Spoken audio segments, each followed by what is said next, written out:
Brought to you by the Every Dollar app. Start budgeting for free today. Live from the headquarters of Ramsey Solutions, it's The Ramsey Show, where we help people build wealth, do work that they love, and create actual amazing relationships. I'm Dave Ramsey, your host. Dr. John Delony, #1 best-selling author, host of the Dr. John Delony Show on the Ramsey Network, one of our big hits, and Ramsey personality. He's my co-host today. Jen is with us in Seattle. Hi, Jen. How are you? Hi, I'm good, thank you. What's up? Hey, so I want to know I'm not nuts. You called the wrong two guys for that one. My husband Go for it. I think, one of the biggest gaslighters I know. And so, there was a few years ago, I was started questioning because he came up, our 20th anniversary was 3 years ago. And he had withdrawn, we have a joint checking, and then my checking. So we see both. So we see what's going in and out and whatever. Anyway, and so in the joint checking, most of the money that we get collectively goes in there. And I started thinking, it doesn't grow. It stayed at $28,000, $29,000, $30,000 consistently. And I'm like, okay. So then on our anniversary 3 years ago, he pulled $4,000. And I said, hey, what'd you do? And he's like, oh, I knew you'd notice that. We have an anniversary coming up.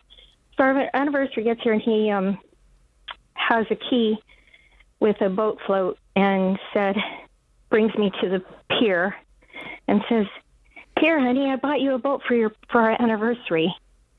And I'm like, oh, wow. So now, I assume this is a bass boat.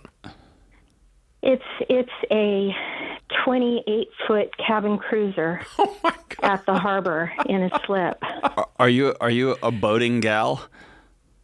Well, he manages a marine store, and he's been involved with boats his whole life. That's not what I asked. Are you a boating person? Or is this like me buying my wife a new deer rifle for her? Here and there. We go kayaking and whatever, and it's like, gosh, it always would be nice. I've always said it'd be nice to have a putz around boat. So you got a $4,000 down payment, a big bunch of payments on a 28-foot cruiser. What's the story? How can we help you? He had cash stashed.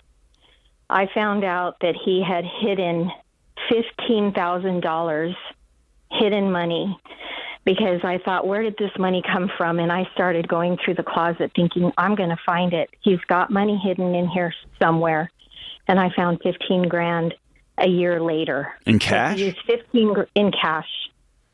So he's been hiding and being deceitful with cash. Why? And I don't know. What'd you ask him? I confronted him finally, and I said, what the heck's going on? So he said, I thought I was doing something good. I put money away. And I'm like, but in you the need closet? to hide it. In the closet, in a pouch that was very well hidden, but I found it. And okay, but the big issue here is you don't believe his answer. No, I don't believe his answer. And when you start popping up with big ticket items and go, look, honey, I got this for you. And there's alcohol involved, too. There's alcohol abuse. So, so let me say it like this. When I am an anxious guy, and over the course of my marriage, when a major world event is happening, I have told my wife I would feel comfortable if we had some cash at the house. Right. And she rolls her eyes and says, okay. And we agree on a number, and I go get some cash because I'm dramatic. Okay. But the key there is I told her. I didn't hide it. You told her. Thank you. And so why is he deceitful with you? What's the problem? Why is he doing that? I have no idea. You do. You do. You have some idea. Well, he has told me in the past that you like to spend money. And I'm like, I help my daughter or I help my mom and dad. I don't go buy. I am not a clothes and boutique and purse and shoes. And do you talk to him about those purchases? Or are you both doing the same thing behind closed doors? Yeah. No, not behind closed doors. Okay. I'll come up with whatever, and it's like, yeah, I got this. And he's like, great, honey. Okay. Or whatever, and that's fine. Or my dad broke his back. I'm going to send them a mattress so that it's good for his back because they can't afford $2,000 for a Tempur-Pedic, whatever. And he's like, go ahead and do that. Okay. And whatnot. So there's justification that I can do this, but I tell you what I'm doing. And you're not being honest and truthful.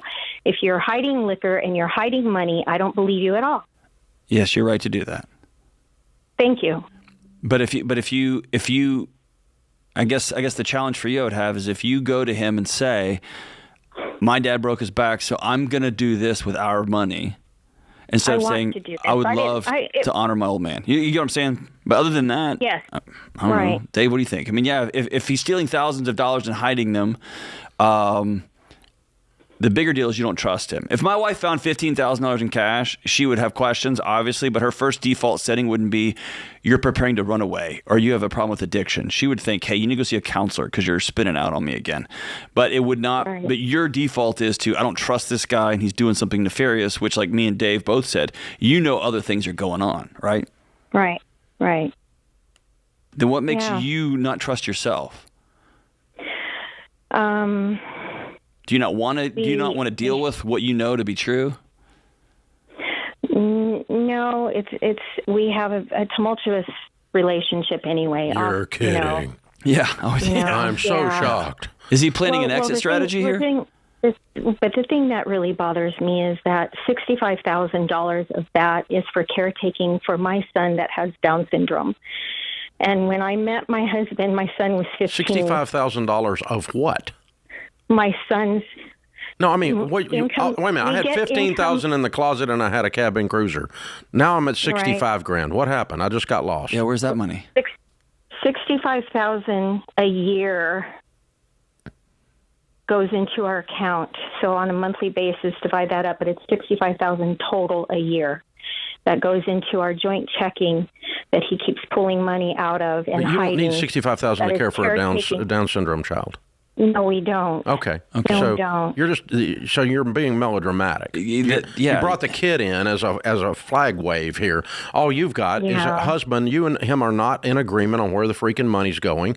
He feels nagged about the alcohol. He feels nagged about, and he thinks you spend too much, and so he squirreled money away. So you guys need to sit down with a good marriage counselor and decide if you're going to go forward. If you're going to go forward, and I think you should, then what you're going to do is you're going to quit all these side deals, both of you. Right. You're going to have one freaking account, and both of you are going to do one budget, and you're both going to be in agreement on everything that goes out of this house. And there's there's no coming out of the closet with $15,000 in your hand, and there's no buying boats.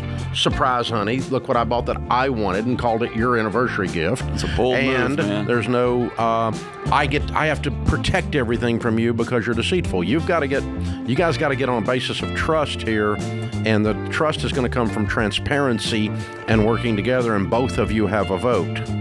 And that's going to come in a marriage counselor's office. If you don't do that, you're probably divorced within a year. Amen.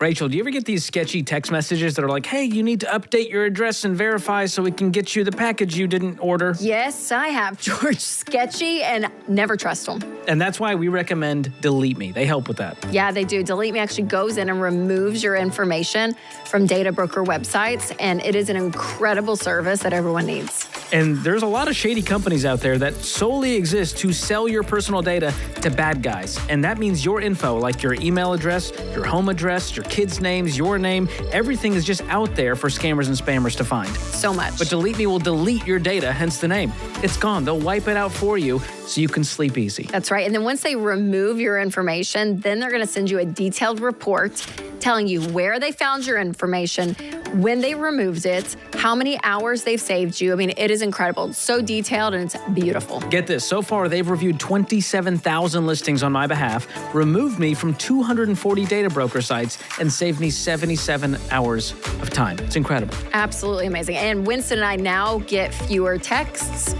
weird emails, spam calls, all of it. I love it. So you got to be sure to check them out. Ramsey fans get 20% off their annual plans. Just go to joindeleteme.com/Ramsey. That comes out to less than $9 a month. Super affordable. Again, that's joindeleteme.com/Ramsey. Make sure to check it out, you guys.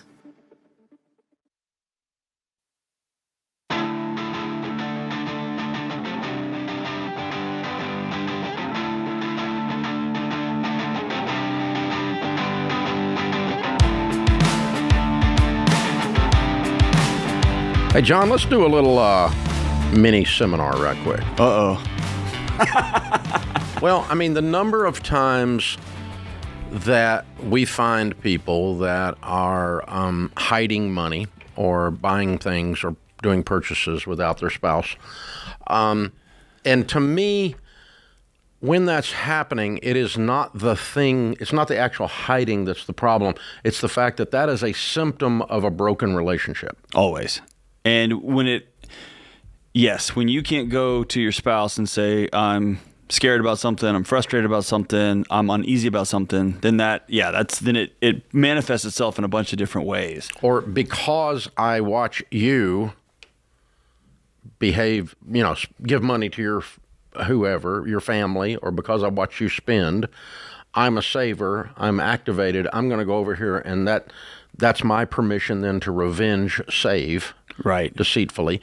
Instead of saying, we've got to get on the same page. Scorekeeping is one of the most devastating things to a marriage. That's what it is. That's what it is. And because there's always a justification. Always. For why I deceived. You did this, so I get to do this. You have the budget so tight that I couldn't breathe, so I had to hide my Target purchases under the bed. Right. Or whatever. Or you helped out your ailing father, so I got to buy a boat. Just nonsense. Yeah, which is asinine. Yeah, it's stupid. Obviously.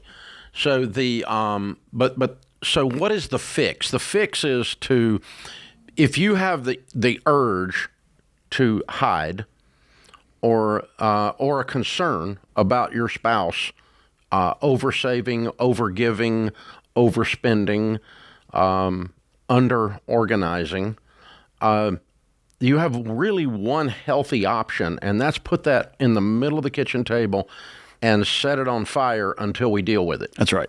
And the best way to do that is to start that conversation not with a you statement, but with an I statement. Yeah. When you sit down and say, you've been hiding, now we're in a war, and your partner's your spouse is going to defend themselves. If you sit down and say, I'm feeling this, I'm scared about, I'm struggling with, then that's an invitation. It occurs to me that for most people, they see conflict as fearful. They're fearful of doing conflict. So when that guy hides $15,000 in the closet, he's being a coward. Correct. Because Absolutely. he didn't have enough courage to sit down with his own wife and say, I'm not okay with the way this is going. Well, what I would say in that situation, I think there's a threshold. If you're hiding, I don't know, you're looking at websites that your spouse would be upset about. You're hiding things. Those are bellwether issues you got to deal with in your marriage. When you start hiding $15,000 in cash and you got a drinking problem and you're buying boats, you're hiding an addiction. You're hiding much bigger things. Right? Yeah, but what I'm saying is I'm talking to the guy or the gal that says, I feel the need to do a thing on the side, whatever that is, rather than deal with my spouse. Yes, so it's either cowardice or it is fear. Yeah. Like you're going to hurt me, you're going to take everything and leave me, or it is I'm scared both that are fear. I'm not going to get my way. Cowardice is fear. There you go. So both of them are fear. So in other words, it requires more courage to do it, to put an issue on the table and solve for unity. Correct. Than it does to do this nefarious crap off to the side. Yes. Or have my own account. I need my own account because I can't be with you on this. The most courageous thing you can do is put it on the table and deal with it. Yes. And solve for unity. That's right. And solve for that. Because that level of conflict is not as devastating. But what it does is it forces you to say, okay, really at the core of this is I don't trust you. At the core of this is I don't respect your earning ability. I don't respect your you're not being a grown-up with the handling of the money. You're immature. Or I'm not getting what I want, so I'm going to do this thing, which goes against what you said, solve for unity. Dude, if I could get every couple in America to solve for unity, you'd do away with a lot of challenges. Most people use their marriage as a way to self-actualize themselves. And so they're not solving for unity. They're solving for what can I get away with so I can get what I want. And that's not how healthy marriages last over time. Yeah. I mean, I remember I was buying we had a couple Sea-Doos down at the lake, and they broke down 2 times in one summer, and I can't stand a dadgum boat that doesn't work. Drive me nuts. So you don't spend enough time there anyway. You don't want to be working on a stupid boat. So I told Sharon, I said, I think we need to upgrade these Sea-Doos so when the grandkids and everybody's down here, the stupid things work. And she's like, well, what's that going to cost? And I told her, and she's like, I don't think so. I'm like, yeah, but I think so. I would love to. I would have paid. But I don't think so. But I think so. But I don't think so. But the other option would have been she just shows up and there's 2 Sea-Doos sitting there. Correct. Which I could easily do. Right. From a tactical standpoint. She probably wouldn't notice. But here's she would have noticed. Okay, she would have. Yeah. That one wouldn't have got by her. No. But the point is that it was more important to force ourselves into a unified decision than the purchase was important. I love that. Yes. And that's what you've got to decide which is more important. What's more important, having savings or being unified? That's right. Being unified. And every spouse is different. When I put this on the table, this is going to be 3 hours. Yeah. I know this. Or it's going to cost me X, and that is worth it so that we are together on this. Yeah, I mean, I have to deal with all the feelings like I have to get my wife's permission. I must be a wuss. Right. And no, I don't.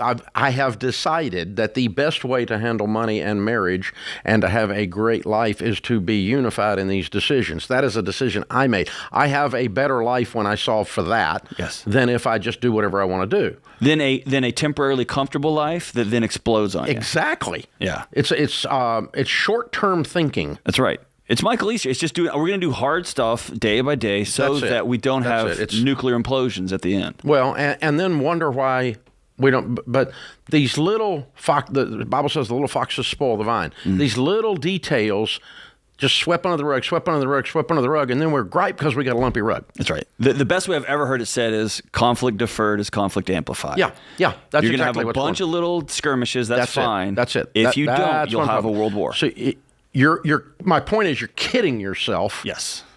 When you think you got away with this. Right. Or you think that running it in a disunified, chaotic manner is actually working. It works for us. I've had people tell me that on the air. Oh, Dave, that system works for us. No, it doesn't. It just means you don't have to deal with it right now. It conflict delay. False peace. Yeah, these things have a high, as Les Parrott says, has a high rate of resurrection. Yeah. These zombies come back to life, and they will come through and choke your family out. I mean, and look at this guy here. It's very similar to when you sit down with folks who have done pretty big white collar crime. It started with I ran up on the weekend to grab a thing, and I went ahead and grabbed this too. And I was gonna pay it back. I had my petty cash on the desk. I grabbed my neighbor's because I needed this thing, but I'm gonna pay it back. And this guy pulled. I guarantee you, he pulled a couple $100 and put an envelope, and put another $100, and then put $1,000, and then bought a wife a boat to look over here. And all of a sudden you look up, and you've got $15,000 that you're hiding. That you can't just pull that in one fell swoop, and it just builds on you and builds on you and builds on you. Mansfield talks about the leaders that fail, but it also, I think it applies to just people that fail, marriages that fail too, is sometimes the person builds a side secret life. And so when I see hidden alcohol, that's one thing. When I see hidden alcohol and I see hidden $15,000 and I see the third piece is a surprise boat, I'm betting on an affair big time.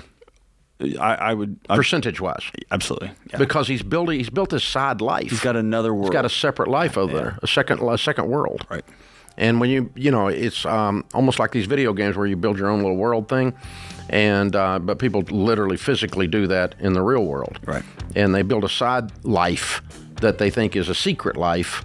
And buddy, when those things come out, everything melts down. It all does. There's and too many different out. secrets in that story that I didn't get a check. What'd you get?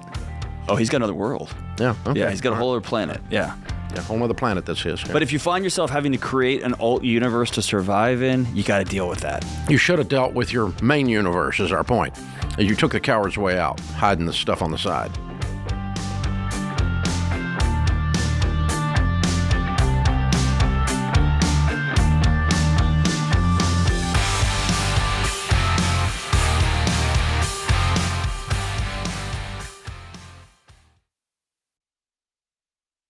Okay, you guys, remember the 4 walls of a budget: food, utilities, shelter, and transportation. Right now, I want to focus on food because inflation is driving up the cost of groceries and we're all feeling it. But Aldi shoppers can save up to 36% on an average shopping trip, which adds up to be about $4,000 a year for a family of 4. $4,000. Aldi has what you need at prices that won't bust your budget. From bread and milk to organic produce, fresh meat, and affordable must-haves. So stop paying more and start shopping smarter at Aldi, where you'll save with the lowest prices of any national grocery store. Find a store near you today at aldi.us. That's ALDI.us.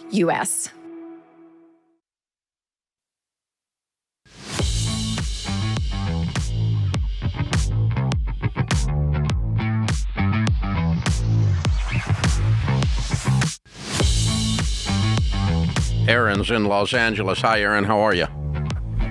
I'm good. Thank you for having me. Sure. What's up?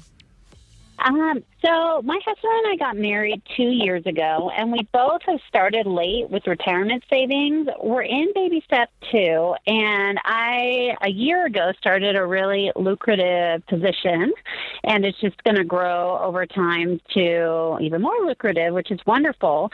And I love the job, but it's not my dream. Our dream is to move to the Caribbean and start a bed and breakfast and maybe an off-road company. But we don't have a lot in retirement. So I'm just wondering how soon I could quit the lucrative job and how much I need to have in reserves before I can do that. 'Cause we have a child, so I don't want to be irresponsible, but we do want to chase that dream someday. Okay. What do you make?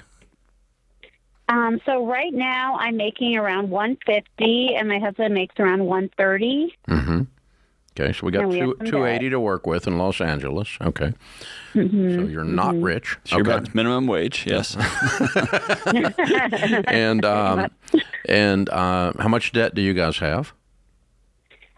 We have about $50,000. Okay. All right. And well, I make it most of my sounds to me like what I would be doing is first you need to go through baby steps 1, 2, and 3. Okay, you need to get you need to get out of debt and have an emergency fund before we even start talk about any of these things. I assume quitting your job is simultaneous with you moving to the Caribbean and doing that and building the business there, right? Right. Okay. All right. And so I would be putting 15% of my income away in baby step 4 into retirement, and then I would be saving like a crazy person aside from that into an investment to buy the B&B and to start the 4-wheel business. Mm-hmm. And you need to probably go to the Caribbean on some of your vacations and talk to people that have got businesses like that for sale, or B&B. Look at properties in the particular island you're thinking of. Learn what the regulations are for operating on those islands, what the governmental structure looks like, and so forth, because it is different from island to island for sure. And the real estate market would be different. The B&B market would be different, and develop a business plan while you're on vacation. Mess around with it because it's going to take a while, and go, okay, what do we need? Well, we need $500,000, or we need $1 million, or what do we need to do this? And then that becomes your savings target, and you start working towards that. Okay. You don't like that answer? No, it's not that. I was just hoping for more of an I know everyone's different, but like while we're in this position, I want to stack up money because we don't that's have what I'm a telling lot you to in do. retirement. I'm telling you to do Yeah, that. and I'm 43, so it's like if we stack up, do we need $1 million before I can quit the job? Well, I don't know. I don't know what you need to start the other business down there. That's what I'm telling you to go do the research and find out. Okay, because we have a good match with the 401k, so I'm just wondering, how much we need there before I can quit a lucrative job and take a risk. You can't quit a lucrative job and take a risk because you don't have the money to start the next gig if it's all in the 401k. Oh, right. So that's what I'm telling you. Put 15% of your income into retirement in 401k, and then above that, start saving to buy the first B&B or to buy the B&B, and then figure out what it's going to take to add a four-wheeler operation. You could add that as phase 2 of this. You could move down there, start the B&B, live on that. Now, if you're 59 and a half before this happens, you could use some of the 401k money to do that. Yeah. But okay. But that's 15 years. So I don't know that takes this long. But the more, the way I start looking at that one, because I have a business goal if I'm you, and I've been in the exact same situation, I've got a set of money here beyond my retirement that I can do something with. I'm already putting 15% of my income into retirement, and I got a set of money I can do something with, and I can spend it, I can give it, and I could squirrel it away for the Caribbean B&B. And, so every dollar you spend vacating, buying cars, other LA crap, is another day you're delaying quitting your job and going to the Caribbean. So these are trade-offs. And so once I've got that identified, then I'm going to be trading off like crazy. I'm going to be going, no, I'm working towards this goal, and so I don't really need to go on that vacation. So Dave, help me with this, because I'm developing a strong allergy to the words I want to follow my dream or follow my passion. As I'm hearing it more and more as a hack to life. I don't want to do this, so I'm just going to chase this thing. One of the things I've learned sitting ringside with you over the last 5 years is people who go chase a thing, it does work, but those are the ones that supernova. But a lot of those things, when you try to, like, I want to have a coffee shop in this city. Nobody ever asks, or few people ask, does the people in that city need another coffee shop? And what I've learned by sitting with you is I want to teach this stuff about how to get out of debt, and you look up and you have a Sunday school class with 1,000 people showing up every week. Or people keep asking me, how do I do this in my business? Like, I'll start talking about leadership then, and then Entree's born, and then, man, I wish we taught this in high schools. But it's a constant response to the market, not I want to go out and do a thing, because, man, I just feel like you get yourself in a lot of trouble. And I don't want to tell people don't follow your dreams, because that's important, but man, you gotta understand also that people have to be asking for this thing, and I don't know how to find that matrix. Right? Because I'm sure people told, whoever, if you start this company, you're an idiot. I wouldn't do that. And they just kept pressing, and it works. But man, there is a trail of people who just wanted to go start a candle company, and it didn't work. And, they had an incomplete picture of starting a candle company or starting an Airbnb. So the thing is, when it's at the stage she's at, it's at the dream stage. And so dream is probably the right word. The trick of changing it from a dream into a vision is a goal, and then into a goal. And then put work clothes on it and break it down into tactical pieces of how we're going to execute.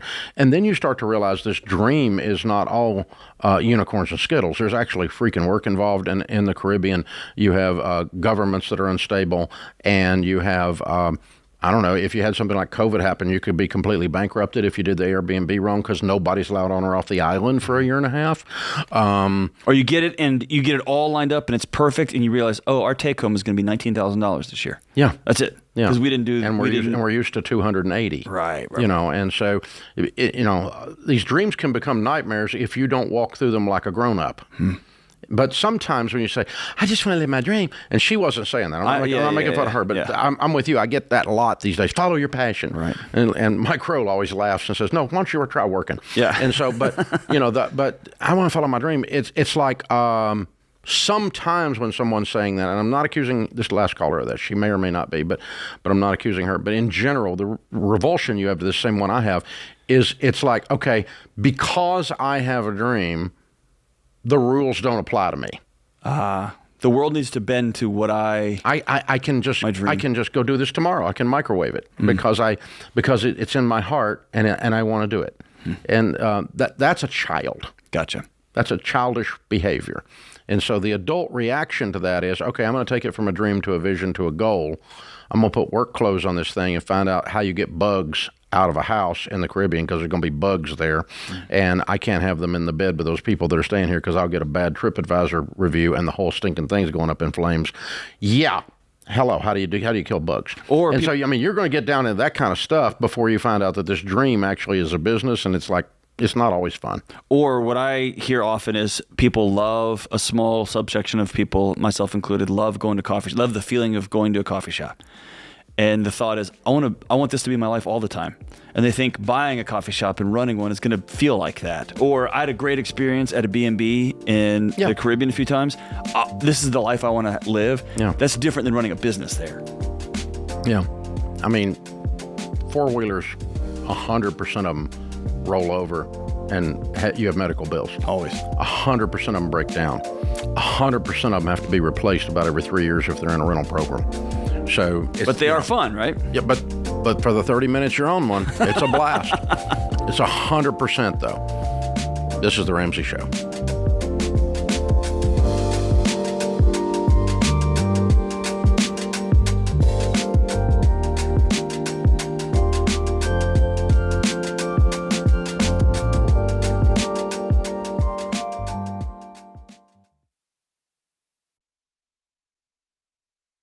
I've been doing this show for over 30 years, and some of the saddest calls I have taken are from situations that are completely preventable.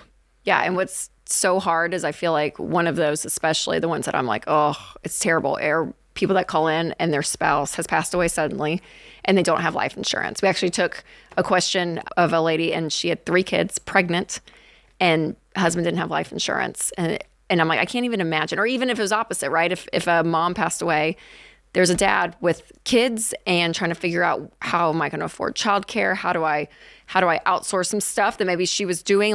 And it just takes the grief and the sadness of something like a sudden death to a whole new level. Like when you have to think through, how am I going to pay my bills? How am I going to eat next week? Yeah, in the middle of all that grief. Like it's terrible. And so life insurance is the one thing, especially as a mom with 3 little kids, that I'm like so big on for people to get because it's inexpensive. Xander is the place that Winston and I actually get all of our life insurance.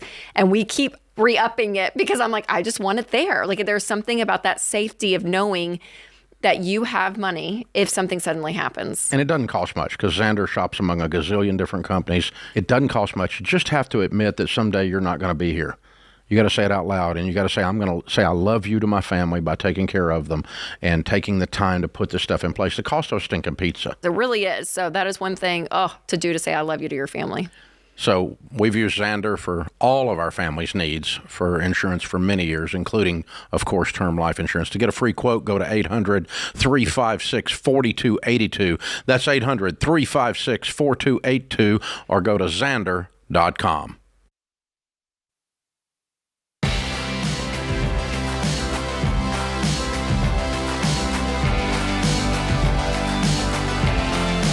Scott's in New Orleans. Hey, Scott, how are you? Hey, good afternoon, Dave. Thanks for having me. Sure. What's up? I was wondering, my stepdad is in his 80s, and my mom is in her 60s, and he is likely to pass before her. But through their prenup, he will not be leaving her anything, and she is not that well off. I was wondering if that's right or not. How long have they been married? 5 years. Okay. Well, I mean, it's what she signed up for, so it's not right. Morally wrong. But I would come down on the side of I wouldn't do that to my wife. So, right. I don't think she needs to be treated as like one of his kids equally, maybe, but maybe to leave her something so that she's not a destitute widow. Yeah, well, she. And I mean, I they've think been she's married. not For, getting they've been the married full for how long? benefit. 5 years. Okay, so she's 60, and she was 55. She had no money when she was 55. She has no savings. She went She'll have into a this. She went pension. into this marriage destitute. Pretty much. Well, then she's not net destitute now. She would be pretty much now, unless she spent that money or something. What'd she do with it? Well, it's all wrapped up in her house. Okay, Well, where's? Oh, wait a minute. equity. She owns a house. Right, but she's going to have to sell that eventually. The only reason that she's still in it is because he doesn't want to move right now.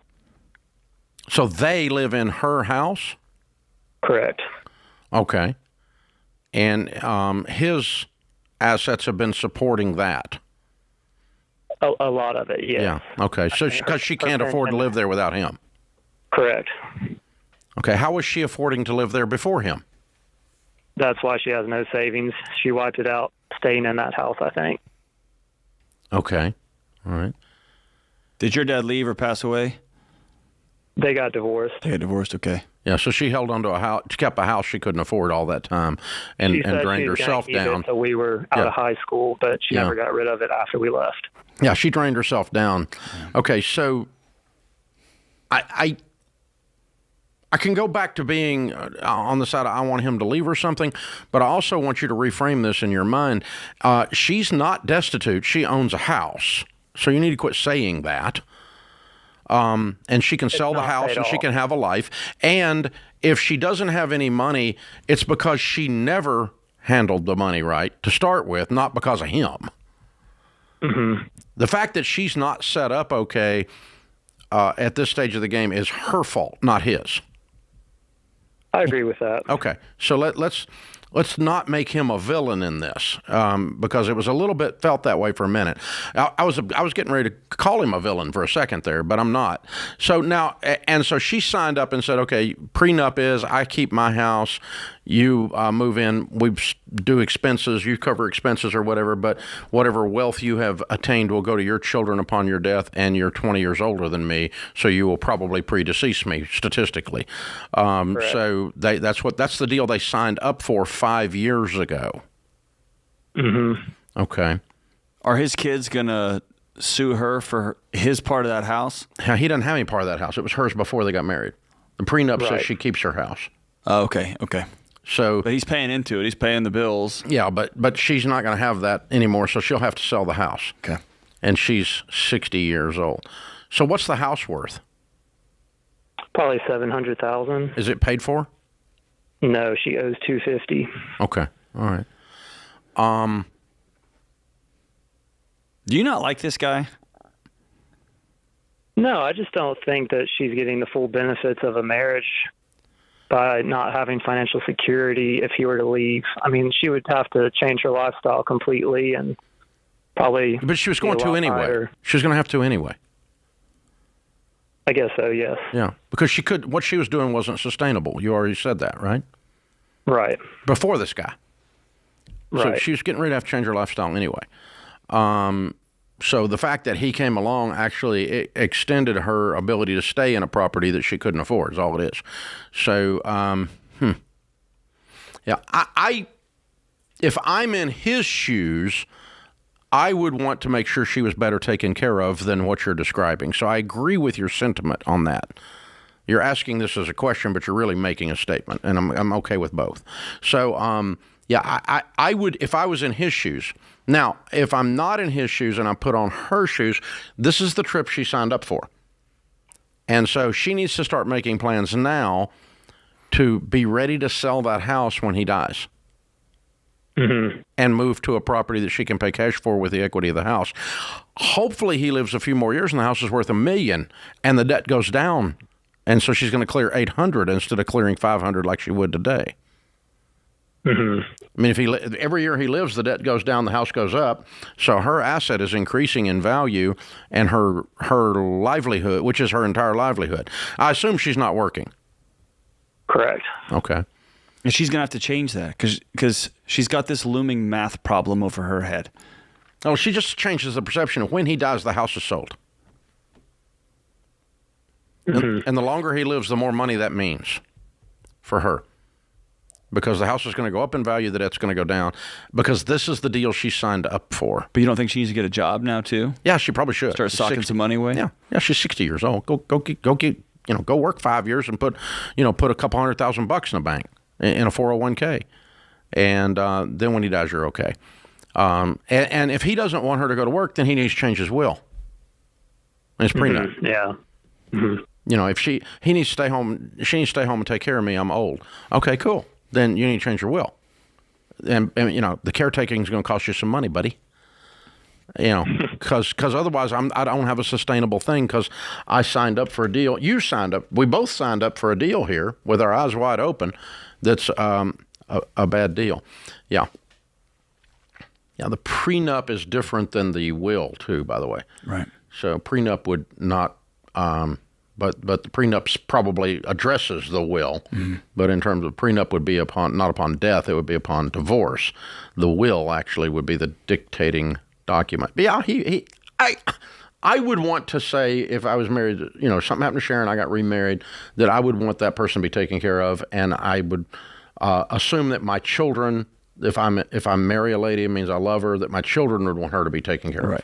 But not to have the full extent of That's fine. Yeah, he didn't have to get a full half cut or a the full Ramsey, cut. The fortune, right? But No, we're not gonna do that. But absolutely not. Yeah, make sure she's okay. But also, again, man, I always hate talking bad about somebody's mom. So don't hear me talk about her. But she has a pattern of pushing off reality, kicking the can down the road. And like we were talking about earlier in this show, like it's that conflict will come up, and it's just going to be, she's going to be 75 and he dies at 95, and she'll have nothing, and then she won't be able to just go get a job like you might be able to when you're 60. Yeah, I would go create an income right now. Yeah. And I would start. That's my mom. I would have go through the mental exercise of, if he dies this year, what is my plan? There you go.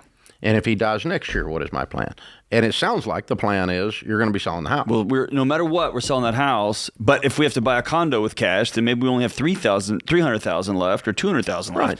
And so we need to have some more money in the account when that day comes. Yeah. But yeah, I think it is. So I agree with your sentiment that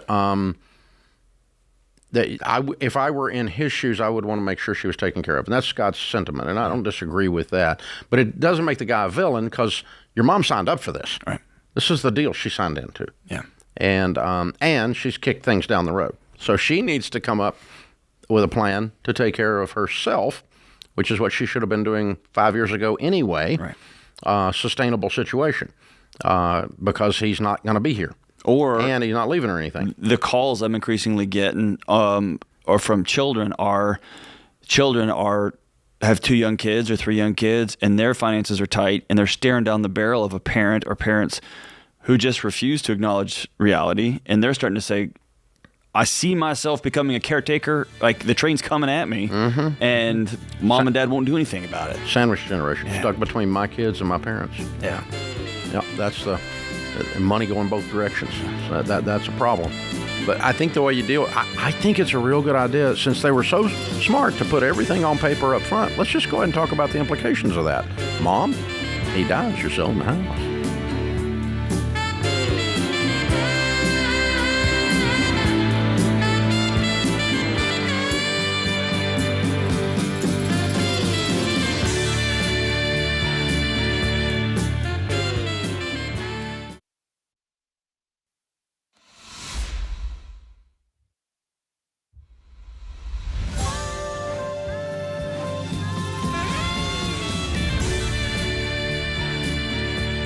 Live from the headquarters of Ramsey Solutions, it's The Ramsey Show, where we help people build wealth, do work that they love, and create actual amazing relationships. I'm Dave Ramsey, your host. Dr. John Delony, #1 best-selling author, host of the Dr. John Delony Show on the Ramsey Networks.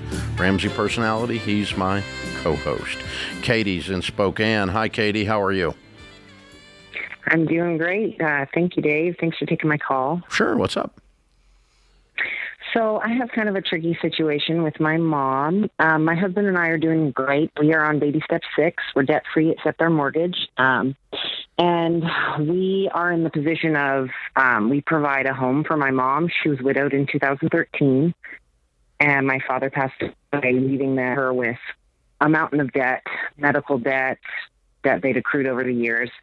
And she filed bankruptcy and then later sold her house. So she is sitting on about $100,000 left from that. But we provide a home for her. We charge her like a quarter of the rent that she would because we built a mother-in-law when we built our house. My question is... so she lives next door to you or adjacent to you? Yes, we have like a shop apartment that she lives in currently. Oh, I got you. Okay, so she's on your property. You're not providing her a standalone separate home. I got you. Okay. Yeah, it's like an apartment on the property. It's separate from the And house, how old is she? She is currently, I believe she'll be 69 this year. Okay, cool. All right. Yeah, so when my father passed away, she decided not to get a job again. She wanted to be there for grandkids. There's, 7 children in our family and lots of grandkids. We've tried to advise her to get a job. She has not. So we provide her a place because she can't really afford rent. She's on like $2,000 Social Security. My problem is I have an older sibling who her whole life has been a series of just unfortunate decisions, and she's in one financial problem after another. And we found out that my mom has been paying bills for her and loaning her money and all of this out of pretty much a tiny nest egg that she hasn't invested. She's just sitting on. And my husband and I feel that we are supporting her financially and finding out that we have siblings who are taking advantage of her financially. I don't really know how to address it with her in a respectful way. That I love my mom. I don't want to, come down hard on her, but it's just tricky because we know we're going to be caretakers for her eventually. She really doesn't have much to support herself with. Anyway, so basically the $100,000 that she had, she's going to burn through it supporting the parasite siblings. Yes, that's our concern. Okay. Have you talked about that? Then you're going to be stuck with mom in the house, and you're going to be caring for your mom, and she's going to have Social Security checks all she's got to blow now. Yes. How close are we to that? Is 100 gone yet? I just recently talked to her. She said she has like 109, and she's very cagey about being open with me about how much she's helped. But I do know she's providing bills, and this sister, she's recently divorced. She has 2 kids. She refuses to go to work more than 2 days a week because she wants to keep her government aid, et cetera, et cetera. Yeah. And well, I guess you got 2 choices. You just tolerate this crap, or you tell mom you're going to stop this, or you move out. Those are your 2 choices, right? Yeah, they're harder to make. Yeah, they're hard, but listen, your life right now, every minute you wake up, you're thinking about this. And every time one of your siblings texts you or calls you, you get insta rage. And every time you ask your mom a question and she's cagey, you say something like, well, you're in my house. Like, you're making yourself crazy. You're already having a hard life, is what I would say. And so you can keep having that hard life, or you can choose another hard life, which is to put all this junk on the table and deal with it. But either path is hard. One of them is going to bury you. One of them may clarify the whole thing or blow up the whole thing. Or you can just make peace with it and go, she's going to piss the money away to the parasites, and she's going to live with us, and I'm going to go with that. And I'm going to quit worrying about it. You can make peace with it and let it run. That's not my style, but you could do that. That's a valid option. Staying where you're staying is not a valid option. You either need to put up some ultimatums and say, we're going to conduct this situation properly, and you're not going to support the parasites while you live here for free or virtually free. That doesn't work. If you're going to do that, you're going to have to find another place to live. Mom, I love you, but I'm not going to tolerate this behavior because I feel like I'm supporting the parasites, and it's against my morals to do that. How much of this is you're not mad at your mom, but you're mad at your siblings? Yeah. It's not my mom at all. My mom, she's meaning well.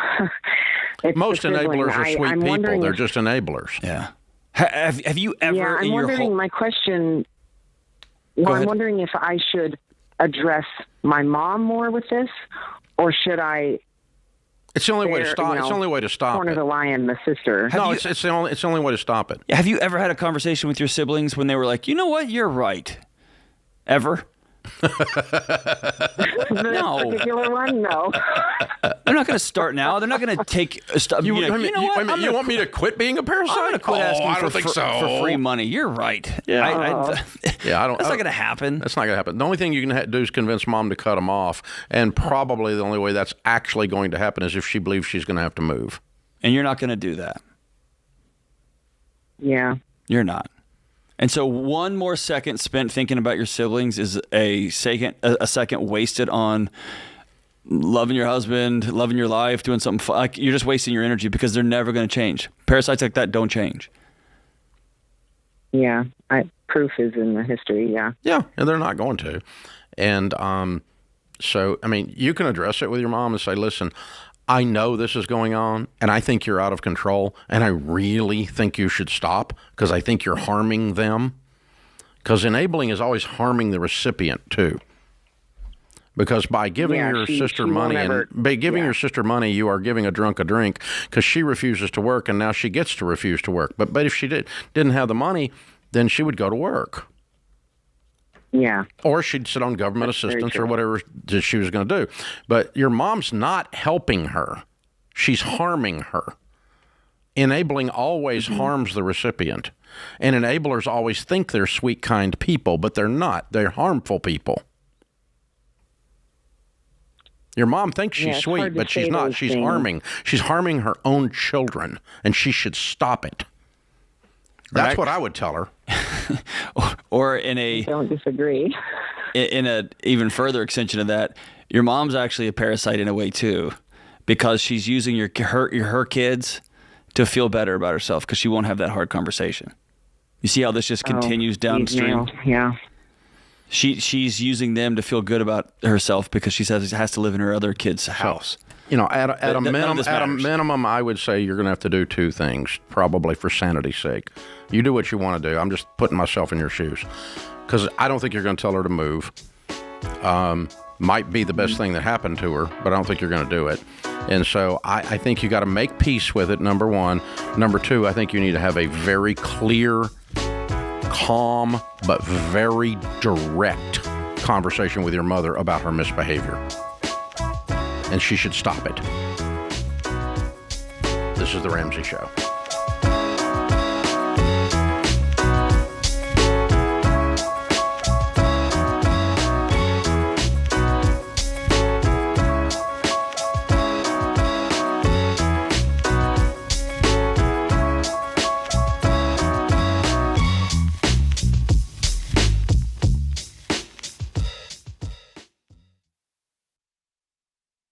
Switching banks can be a hassle, and I totally get that. But when Winston and I opened up our Fairwinds account, we were shocked by how quick and easy it was. It just took a few minutes online.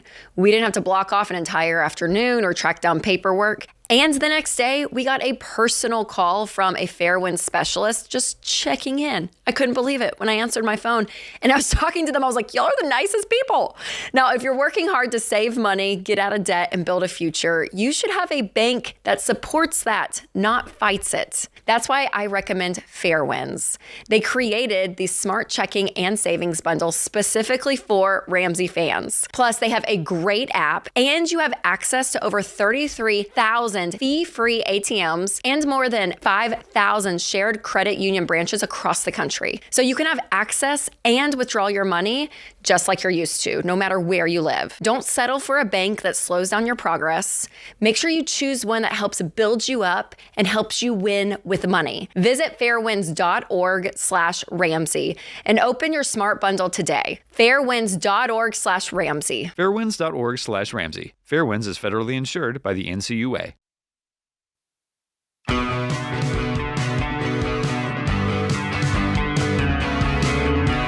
Buying or selling a home is a big deal. And with all the clickbait headlines that are out there and confusing data and friends with an opinion, it's tough to know what's actually really going on because everybody dramatizes it. Well, here's some real numbers.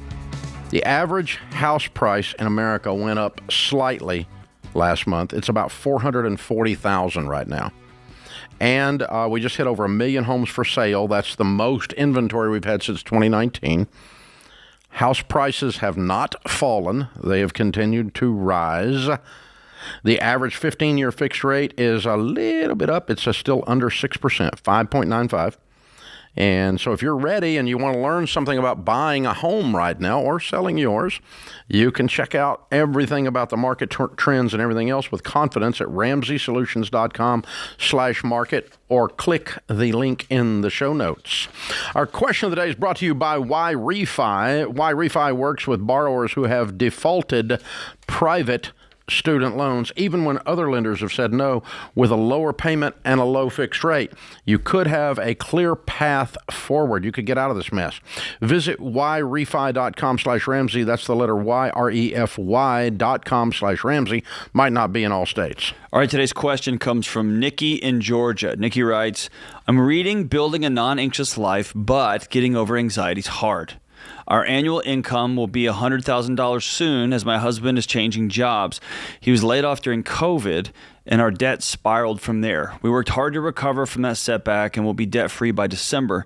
My father never handled money well, with my family suffering the consequences. I know my husband's a good provider, but how do I get over my fear that things will go south again? Dave, I guess first and foremost, I'll tell you, Nikki, things will go south again. 100% chance things will go south again. The question your body's trying to solve not is if things are ever going to go wrong. It is what will happen to you when those things do go wrong. And to go back when you got laid off during COVID, what your body is remembering, your childhood, your body remembers that when a bad thing happened, y'all started borrowing a whole bunch of money.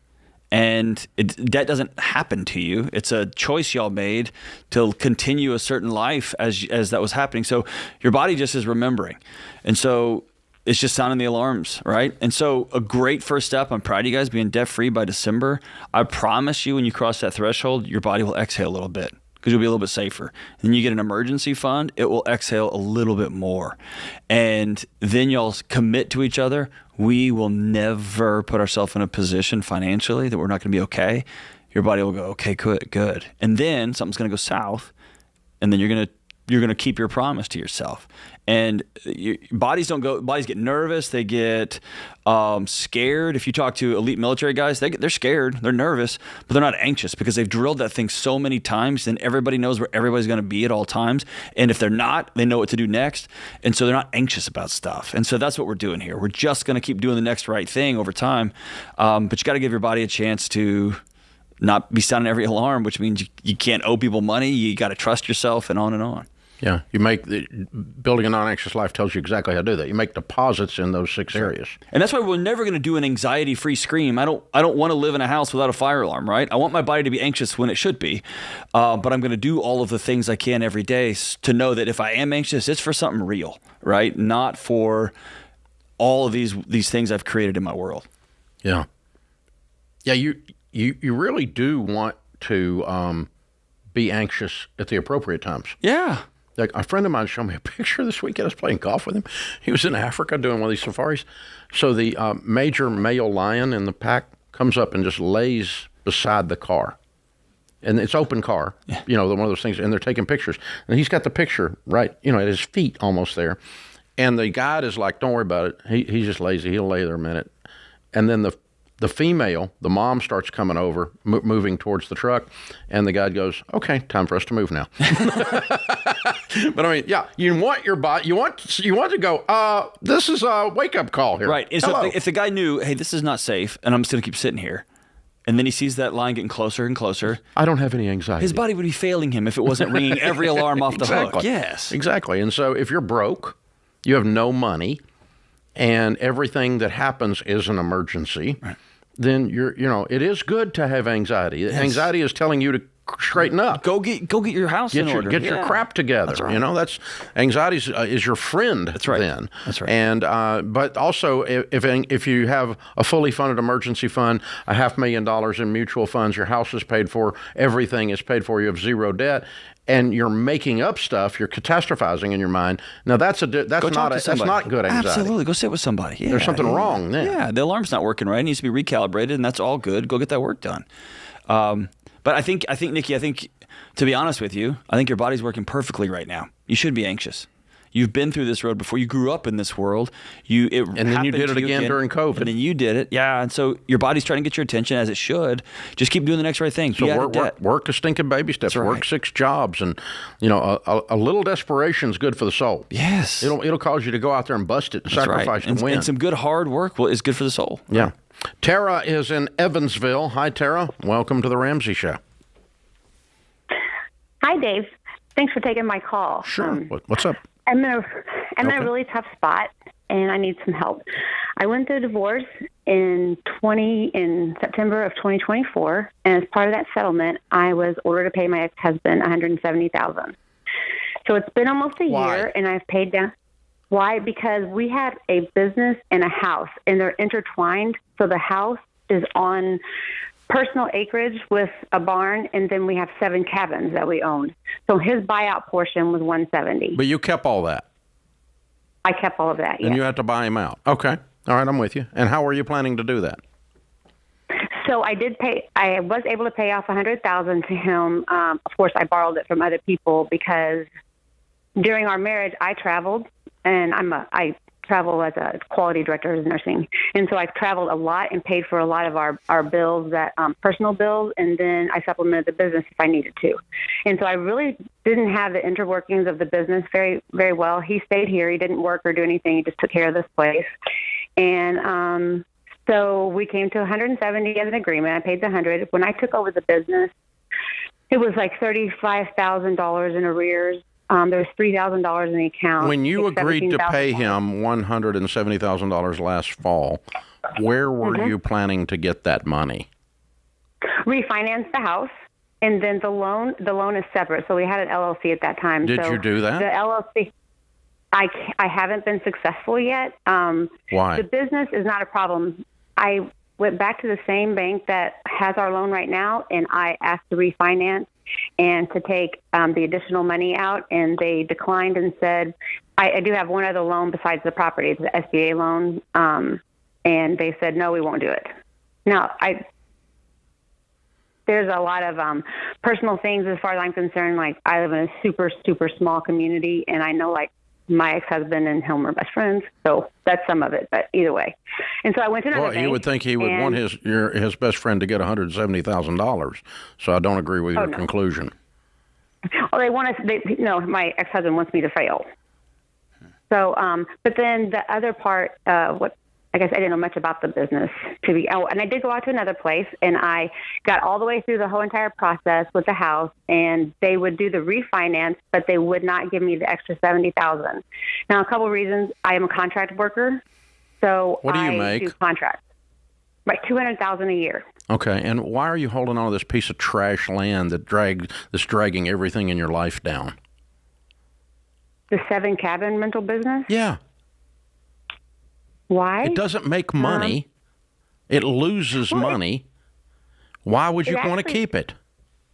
It actually used to bring in a lot of money. We make about $250,000 with growth, and then we make about $30,000 a year. Yeah, but there's nothing in this. There's no fun anywhere in this discussion. I'm sorry. This thing's killing you. Why don't you just sell it? Well, one thing, I put all my retirement and everything into it. It'll come out when you sell it, won't it? Or have you leveraged it all up to the eyeballs? No. I have, it's 1.6, and I owe right now on an 800. I don't think you're not making money on an asset that size. That's scary. I think I would consider selling it. I mean, the $70,000 is not a big deal, but I'm getting out of this mess.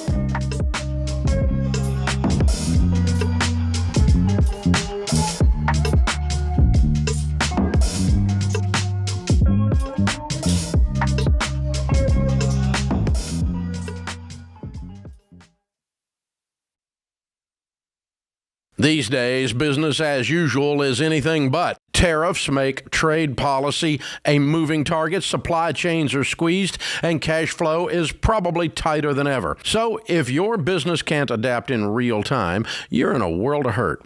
That's why you need NetSuite by Oracle, trusted by more than 41,000 businesses, including Ramsey Solutions. You need to see what's happening, what's stuck, and what's costing you, and how to fix it. And NetSuite is the #1 cloud-based business management suite because it helps your business make the right decisions fast. It brings accounting, financial management, inventory, and HR into one place so you're not left shuffling a dozen different spreadsheets. That gives you the visibility you need to make quick decisions based on actionable data. And NetSuite AI automates everyday tasks so your team can focus on strategy. It's one system for full control and no guesswork to tame the chaos. And right now, if you're leading a business doing more than $1 million in annual revenue, download NetSuite's free ebook, Navigating Global Trade, 3 Insights for Leaders, at netsuite.com/Ramsey. That's netsuite.com/Ramsey.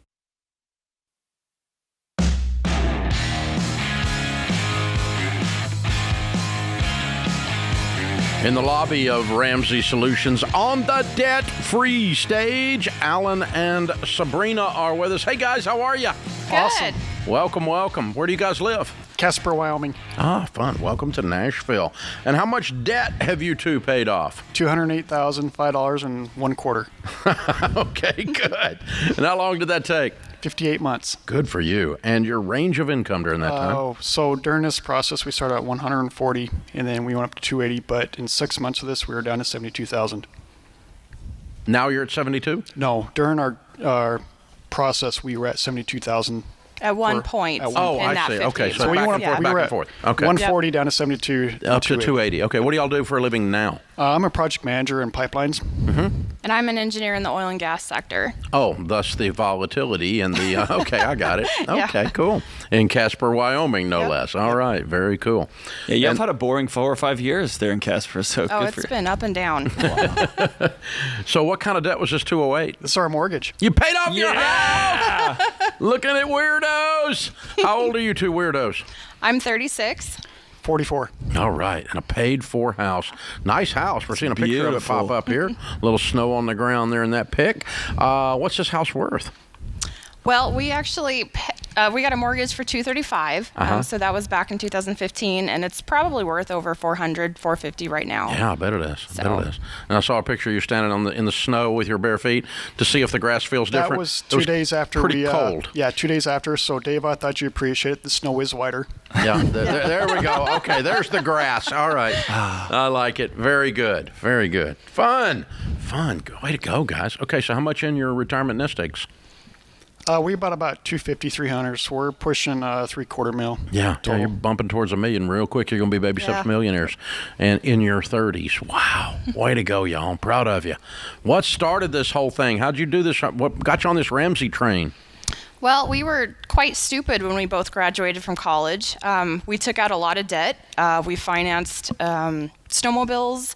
We paid for a wedding, took out a loan for furniture. We bought our house, wedding. And so we kind of financed everything at that point. And then You're kind of normal. Yeah, we were very normal. But and then Alan lost his job, probably about 2 years later. And we were living off my income, which was about 70 at that time. And we couldn't pay our bills. So we panicked. So when we first came across you, it was actually me. I was out in the oil field, consulted to a producer, and Broke Country, you can only listen to so many of those songs as they be repeated, kind of like King George and Alan Jackson said, Murder on Country Road. But anyways, our blade operator had to run and go listen to talk show, and I was like, well, I'll listen to it. And 2 hours later, on the way back into Casper from the field out in the Powder River Basin, there was a guy named Dave Ramsey that came on. And I looked in the rearview mirror, and he was talking to me. And when you're in oil and gas, you depend on that drill rig. If they're not drilling, you don't have a job. Right. So I came home, talked to Sabrina. She created a spreadsheet that it was a forecast system of what we were able to put in every month. And we were trying to improve it. It wasn't there. And every week, I was like, hey, let's try this out. And we finally both got on board. Did that, and then I managed to break my foot at my grandfather's funeral. And so we were living off of Sabrina's income, plus the insurance coming in from the company. But then I got on with a new employer and paid off our consumer debt. Went and refinanced the house at 2.375, and then I don't know if you're around here around the world in 2018, 2019, there's a thing called COVID. Tell me more about that. Yeah. So I worked for a Canadian company, and they sent us home for 2.5 years. And I'm a person that has to be around anybody. I don't care if I like you or not. I got to be around somebody just to interact. And so it was driving me. I had some mental issues going on, and I looked at Sabrina and says, "I can't do this no more." I says, "I need a break." And we looked at everything, and luckily all we had was our mortgage. So I was able to take life off for 6 months, recuperate, and that's where the $72,000 came in when we were $72,000 when we were doing our mortgage. Just recuperated in life, got employed, and that's where the income came back in. And we created a mortgage tracker and just tracked it down. Everything, all our savings went, or extra from every month went towards the mortgage.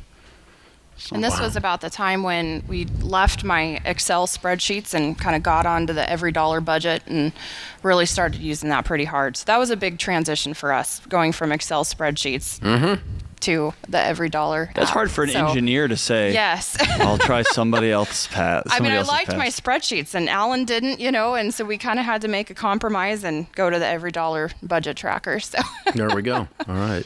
And then here we stand just a few months later, and the house is paid for. Yep. Yeah. Because it really, about the time you leaned into the house, it only took about 2 years. Yeah. Yep. If I got the story right on that. You are correct. If I followed that. And you've come back big time with a new job and a new salary, crushing it, huh? Yep. Yeah, my salary pretty much almost tripled after I took the 6 months off. Wow. Yeah. Good for you, man. Well, your timing was good, too. Very good. God's opened a lot of opportunities up for us since then. So. Yeah, amen. Yeah. Amen. So what do you tell people the key to getting out of debt is?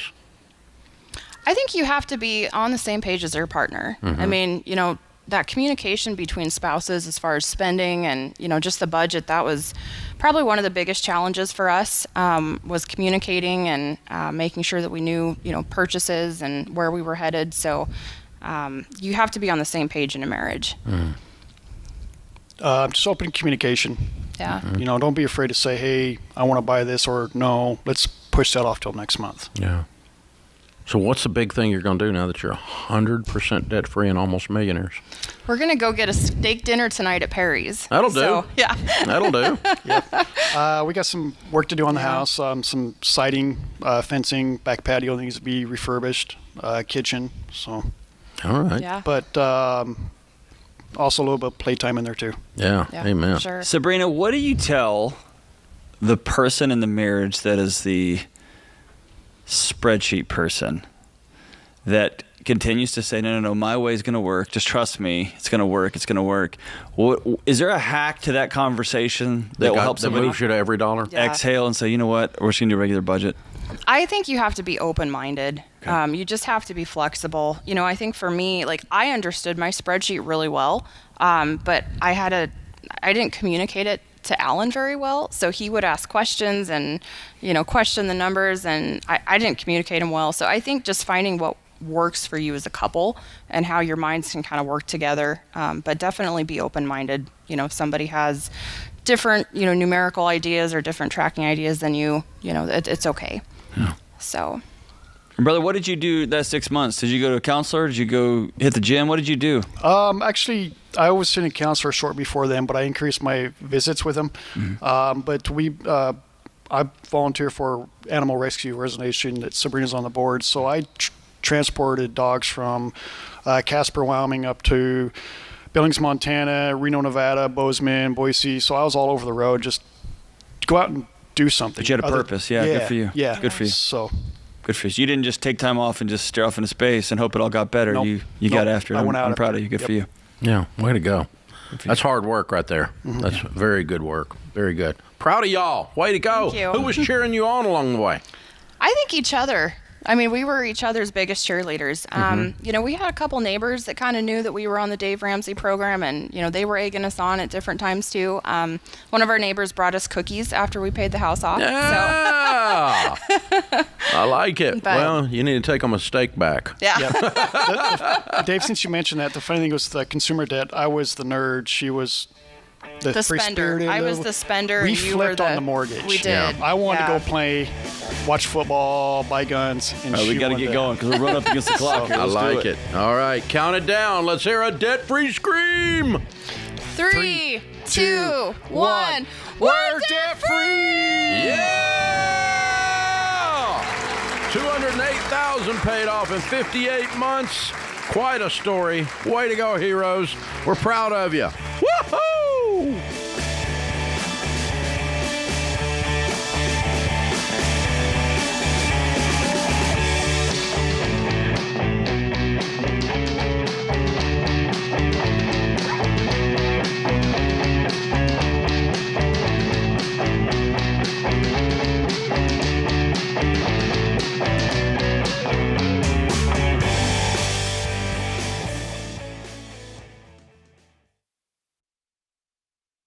Most phone plans are like bad roommates. Unpredictable, always asking for money, hard to get rid of, and they never do the dishes. But Boost Mobile, totally different story. It's just $25 a month for unlimited talk, text, and data.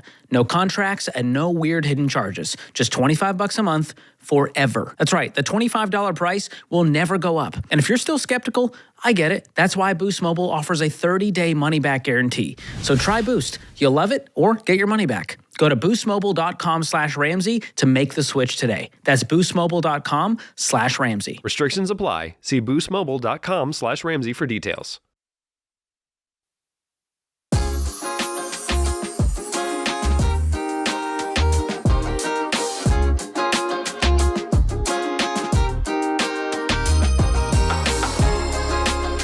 Well, so many of you out there are trying to share Ramsey with people, like our last debt-free scrimmers are telling their neighbors that they're getting out of debt, that kind of stuff. So it's kind of hard sometimes to explain all this stuff. If you want some help, we put together the new Ramsey one-on-one playlist. We made it easy for you. And so this playlist is filled with classic Ramsey clips like the baby steps, how that works, paying off debt with the debt snowball, how to have an emergency fund, how to work together with your spouse, all those kinds of things. Click the link at the top of the show notes, open Ramsey 101 playlist on YouTube, text it to someone, DM it to someone, send it to a group chat, say, hey, think this might help, just trying to be helpful here. Don't say you're stupid, listen to this. Don't do that. If you're listening on the radio, we got a playlist featured at the top of our YouTube channel. Check it out.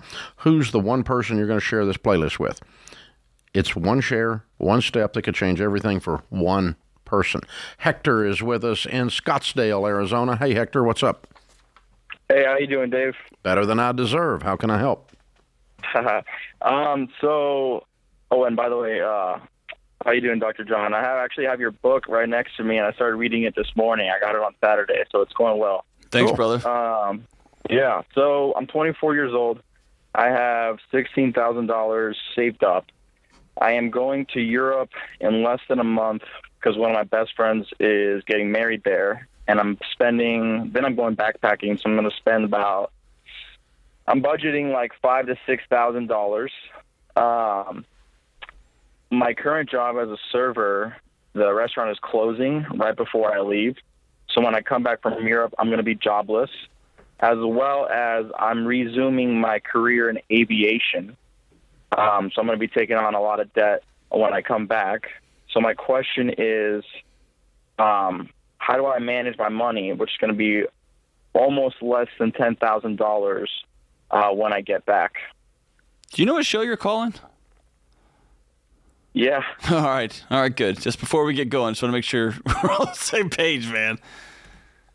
Whew. I would tell you that you call your friend and you tell him you love him. I can't make it because I'm about to be unemployed. Don't have any money. And I would. We actually work the same job too. I know. I would tell you. I'd be looking for a job. Dude. Yeah, ASAP. You can't go backpacking, bro. It's just not the season. 24 and broke. Yeah. Yeah, I already bought my ticket and everything. So? Yeah, it's all good. I'd rather you lose $2,000 than 10. Yeah. Life happens. Also, I mean, I figured you guys would say something like that. Well, we've lived it, man. Well, It's like we're not just like listen, trying to have fun. Nowhere in this description of anything you laid out was making money. All of it was spending money and going in debt and destroying savings. Everything in your story was no money, no money, no money, no work, no money. That's your whole story that you just told us. Yeah. So everything's going the wrong way, man. This is not going to end well for you. We're going to hang up with you and our lives are going to go on. We're going to be fine, okay? But I'm worried about you, honey. Yeah. I mean, your plan sucks. It's a plan for it's a plan for anxiousness and misery is what it is, man. Not good for you. Going deeply in debt to be an airline pilot is not a plan because you don't get to be an airline pilot for many, many years. So, no, you don't need to go $100,000 in debt to resume my aviation career. Bull crap. What you need to do is resume working. Yeah. I mean, well, technically, I'm going to be working until they close, and they close a week after I leave. So it's technically look for a job. Yeah.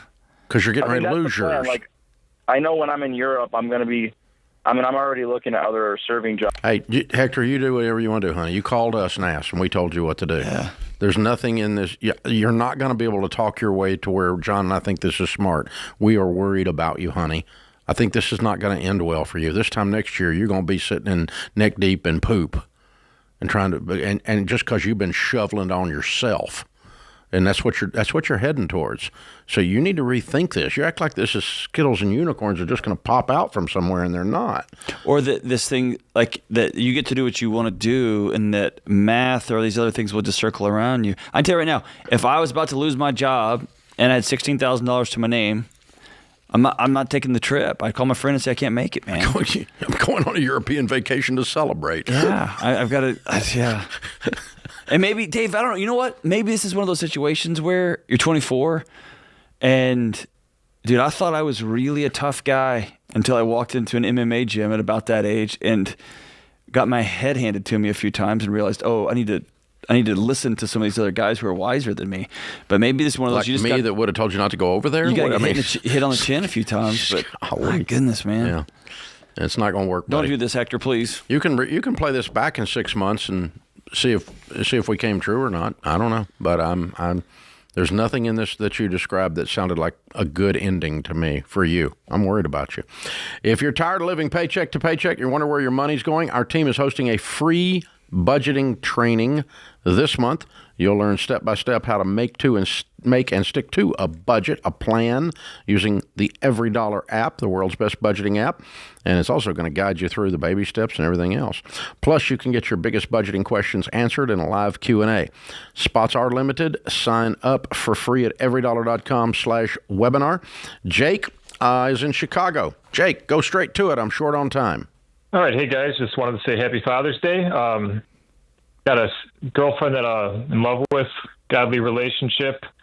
Go to wrap things up, call it a night last night, and she popped the question of whether or not I want to get a prenup. And a prenup for being a girlfriend? Yeah, right. No, we're talking about getting married. Oh, okay. Working towards that. Working towards that goal of getting married, starting a family. Why do you need a prenup?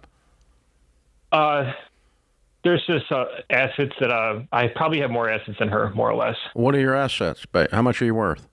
At about $600,000 in cash and assets. Yeah.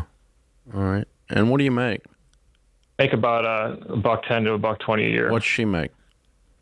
She's a school teacher. She makes under 70. Yeah. Probably like 65. Have you all been married before, either one of you? Nope. I'm 29. She's 30. We've both been engaged though, and it did not work out.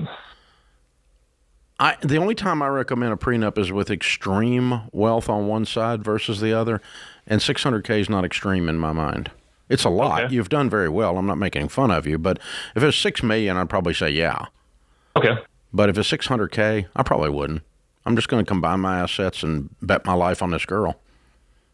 Perfect. And side note, we got her out of a car payment. All right.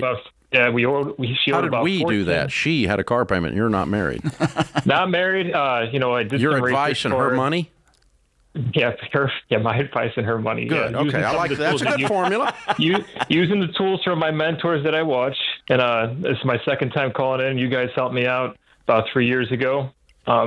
In a predicament with finances, and I'm debt free. Good. We're working on her getting debt free. She owes about $5,000 in student loans. Awesome. The federal government's going to help her out with at the end of the year. What do you think? Well, you keep saying we're working towards getting married. What are you waiting on, man?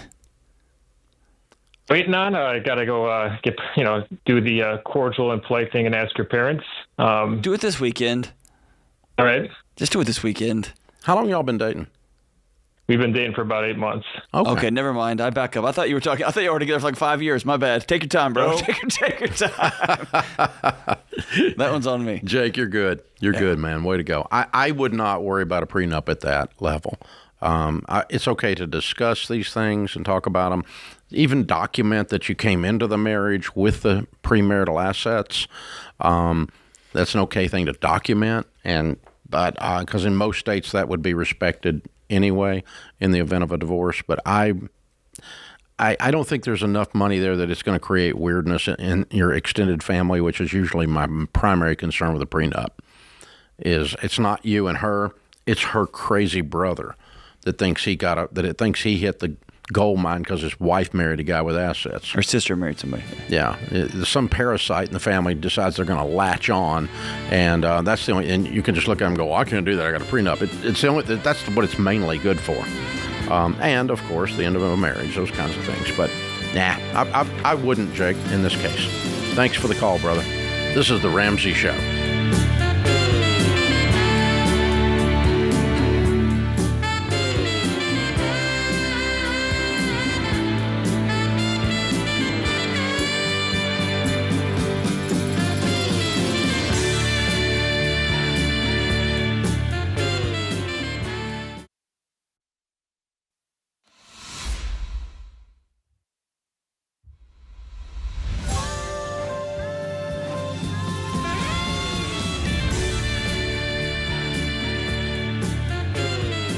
Live from the headquarters of Ramsey Solutions, it's the Ramsey Show, where we help people build wealth, do work that they love, and create actual amazing relationships.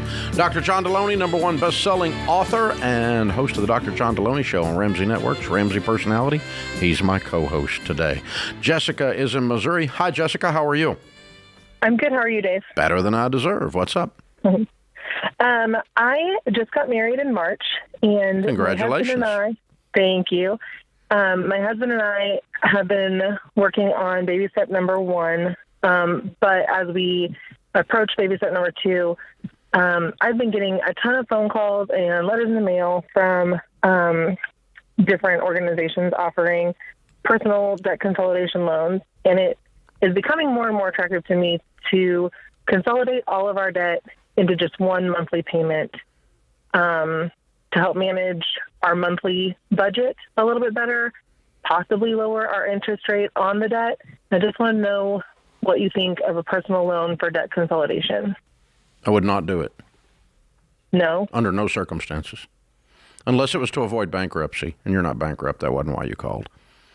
Right. So you think you've made the mistaken assumption that one payment gets you out of debt faster than 16 payments, and 16 payments added together is equal to more than the one payment, which means you're going to get out of debt faster, continuing to work the debt snowball, and you're going to get the feedback loop of paying it off.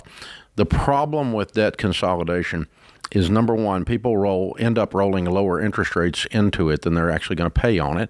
#2, because they started out with, I got this 26% credit card and I can get it down to 12. Okay. Right. But then they roll some of the 5 and 6% stuff and 0% medical bills and other things up into it because they want this convenience of a single payment. That's problem #1. Problem #2 is 88% of the time, that's 9 out of 10 times that people do a debt consolidation loan, they don't change their habits. Right. And if you don't change your habits, what you're going to do is run up more debt. So you end up at the end of the story running up all the debt again, and you've still got the debt consolidation loan. So you end up double in debt because you don't change the habits. Because the problem is not interest rates. The problem is the person in your mirror. Yeah.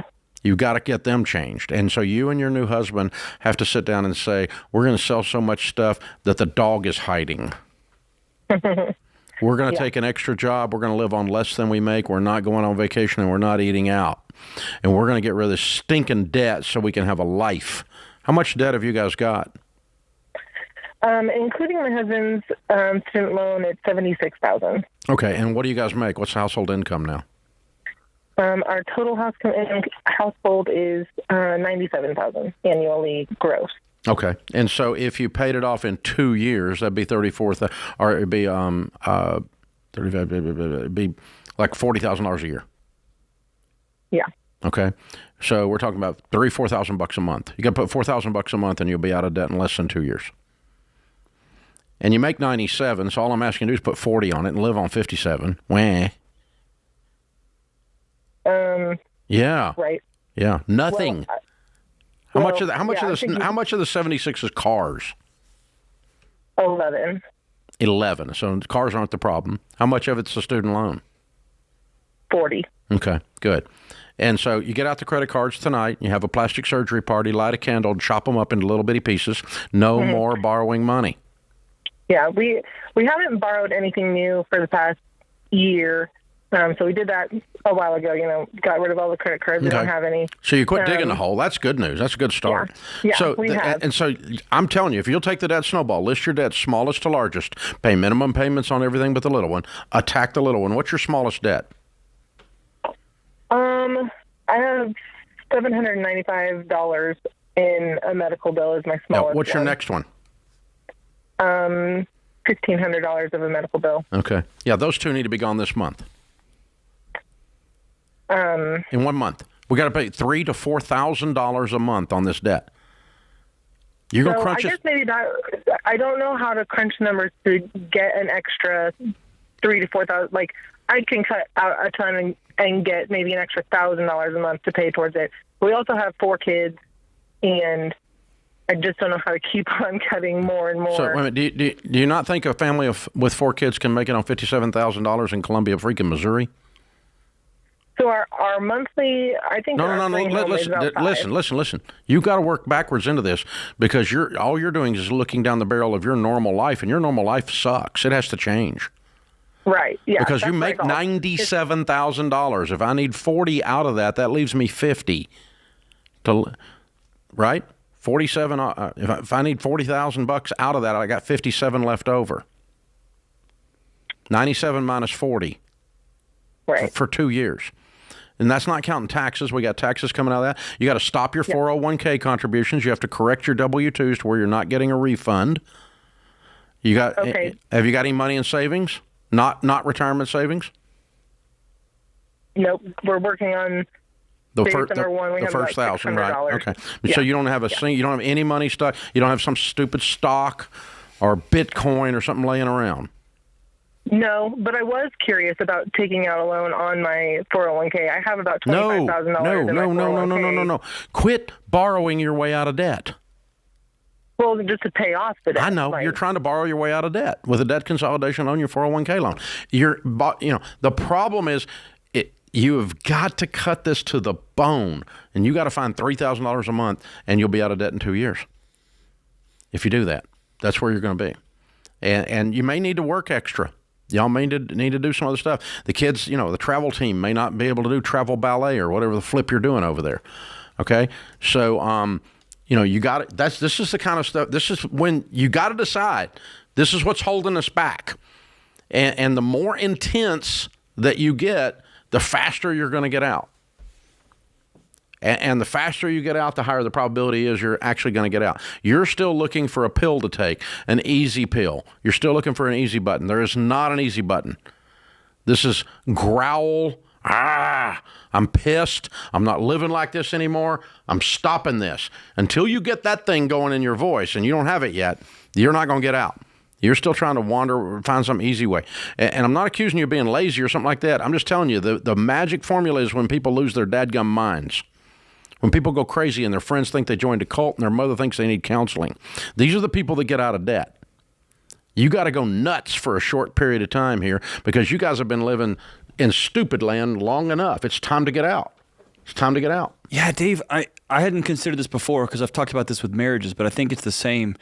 There almost needs to be a moment when you say the life we had is over. Yeah. We are now doing a new life. We're building a new life. Because I think people want to, how do we keep our life going and do this crazy Ramsey thing? No, and you can't. The life you had is the over. crazy Ramsey thing involves a totally new death life. and rebirth. That's it. A phoenix. Our life was over. It was fun, and it's exhausted now. Now we're going to live a new life. Yeah. Not only did we cut up the credit cards, we're selling everything in sight. The kids are next. Right. I mean, this is, you guys, everybody in the house is going to work. Peanut butter and jelly sandwiches are now your No new fancy friend. shoes for 2 years. Everybody's going to live. Yeah. You're going to be all We're right. going to get it done. Yeah. You can't jump that much higher in Air Jordans anyway. I mean, you can, but it's cool. No, you can't.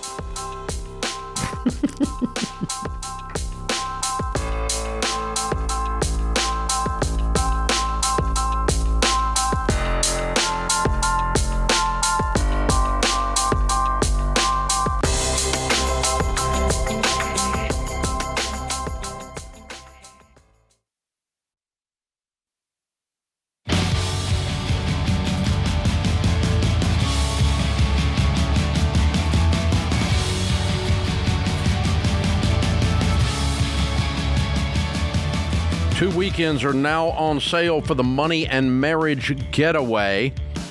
You can spend 3 incredible days here in Nashville with your spouse, learning the tools to strengthen your connection, deepen your intimacy, and money with Dr. John Delony and Rachel Cruz. Now, this will be seriously fun. It's in November or in February. 2 different events we're doing, and they're weekend-long events here at the Ramsey campus and right here in Nashville. Tickets start as low as $749 per couple. Get the tickets for the lowest price before the end at RamseySolutions.com/Ramsey or /getaway, or click the link in the show notes, and you can check out all the possible options there and get signed up. You do want to do this. John, you guys have a lot of fun at this. It's my favorite thing that I'm a part of here. Yeah, we have an absolute blast, and they always sell out. We had people from different countries last year. We have people who are engaged. We have people who've been married forever. Like, it's awesome. I love it. All right, up next is going to be Jane in Fort Worth. Hey, Jane, what's up? Yes, sir. My name is, yeah, you know my name. Sorry. I have questions regarding what to do about my mom and my 2 youngest sisters who just graduated high school and college. They're in a bad situation, and they're trying to get out here to us. And we were looking out here from where? Sorry, from Oregon to Fort Worth. Okay, and why are they in a bad situation? Abusive, sir. Okay, so like a stepfather or father? Yes, sir. Okay, all right. Have they left yet? No, sir. We've been trying to financially get them where they can leave, and we've been offering to take them in, and we're finally in a situation where we can do that in a better. So we were looking at either renting another place to help them initially, for them, like first and last, set them up. And they're actively looking for jobs, sir. Or we could go ahead and buy a place that we could all live in, because that's our goal anyways. And eventually we're going to take in my mom. Yes, sir. No, let's get them into a rental and get a sustainability and get them out of the abuse now. Okay. They don't need to be there another minute. Yes, sir. They need to leave. Tell them to get down there this week, and y'all find them a rental property. It's that simple. Sir. And then they get jobs, and they create a sustainable life, and they begin their healing process. Mm-hmm. Yeah. There's a world of hurt going on here, and there's a process they're going to go through to heal after this, John. Yeah, and this is going to sound counterintuitive, but part of their healing will be their bodies learning to trust them again too. And that sounds like a mess. We don't have time to go into it all. But you saying, we've set you up, we've got your first month's rent taken care of, it's super generous, and we paid the deposit, which is the last month's rent. The first thing you'll need to do is get here and get a job. Even if it's just not a forever job, of course, but just something, and it will give them something to go towards, not just running from an awful situation and just sitting. You get what I'm saying? Mm-hmm. So that would actually be a blessing. But them staying there for another day while you put your house on the market, look for a house, and it closes in 30 to 60 days. Well, and you don't need to be living with people that are going through this healing process. They need to be it's good for them in the healing to stand alone and create a sustainable environment. The dignity of that will help heal from the abuse. And you'll be over there all the time anyway, right? Yes. Yeah, y'all are a good family. Man, is this your brother, sister? Who is this? It's my mom and my 2 youngest sisters. Okay. How old are your youngest sisters? Last time I checked, it's terrible to keep track. 18 and 22, I think. Okay, so everybody's old enough to work then. Yes. Okay. They've been working part-time. Tell them to while they pack were their going clothes through and come to Texas now. Yeah, get out of that mess. Right That's now. what I've been telling them to do, yes. Right now. Yes, my husband as well. Yeah. And if Yes. you got to put them in a hotel for a week while you get a rental house lined up, that's fine. They need to leave the abuser now. Let me tell you, in a domestic violence situation, in an abuse situation, the victim will hang on and hang on and hang on and hang on and have every excuse in the world to hang on because they have this ridiculous idea that the moron who's using them as a punching bag is going to change. They need to leave now. Mm-hmm. Okay? Yes, sir. We've been trying, yes. Now. I'm serious. I'm going to get up in their face because they are in danger. They need to leave I'm now. fully aware. What? Yes, so we've been trying to get them to leave immediately. Yeah. But they keep coming up with Let me ask you this: why is the 18 and 22-year-old staying there? They're emancipated. They can go. Why are they choosing to stay in that mess too? They're there to stay with my mom. Stay with your mom as well. So they don't leave her behind. If we're really honest, is your mom going to leave or no? Yes. She will. She's going to leave. Then why hasn't she? I grew up financially. No. Right now, you've told her you would take care of the hotel. Move. Go right now. Load your stuff in the car and come now. Why hasn't she done that? My mom and my sisters are not liking the fact that they have to leave. They don't. It's a whole stand your ground. They. How do they put it? They shouldn't be the ones to leave. I got it. They shouldn't be. Fair. They shouldn't be. It's not fair. Yeah. But it's also not going to change. Yeah. Yes. Yes. Yeah. We're preaching to the choir here. We know. Yeah. Okay. Yeah. This is your only option. Yeah. And no, you don't need. It's not good for them to be in the same property with you. It is not good for them at all. They need the emotional healing and the dignity of creating a sustainable life without the abuser and without sister being a crutch. And so you can support them and help them to get started, like John said, help them get moved. But man, this is bad. Yeah. And let me tell you, stand your ground usually means something violent in reverse. Yeah. And you don't need to be doing that. That's not a good phrase to use. That's a phrase used in the law about protecting your home and shooting someone. That's not a phrase you should be hearing coming out of their mouth right now. They need to get out of there, and even though it's not right, not fair, whatever, divorce will take care of taking the house away from him. You don't have to worry about that. And, wow, it's probably been going on for years. Michael is in Atlanta. Hey, Michael, what's up? Hey, it's great to speak with you today. You too.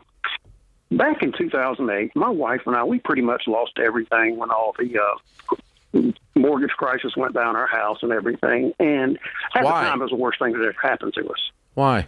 We had a lot of people file bankruptcy. We owned several businesses. They filed bankruptcy against us.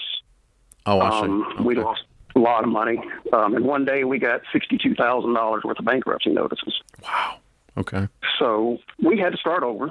And, like I said, at the time, it was the worst thing that ever happened.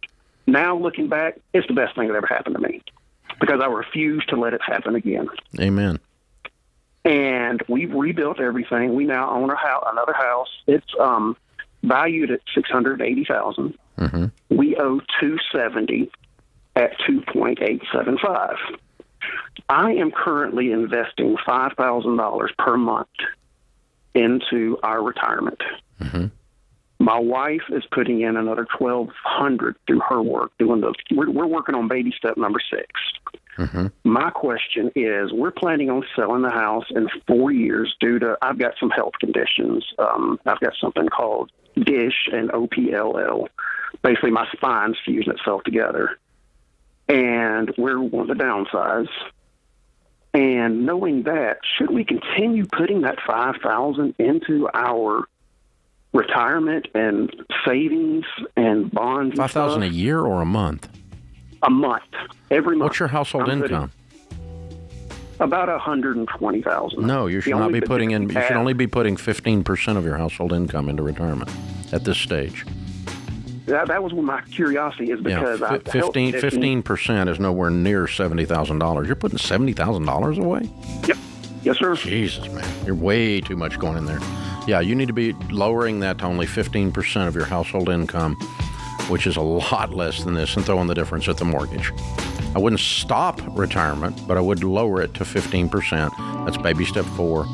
5 is kids' college, 6 is pay off the house early. Hang on, I'm going to send you a copy of the book, The Total Money Makeover, to help you walk through this.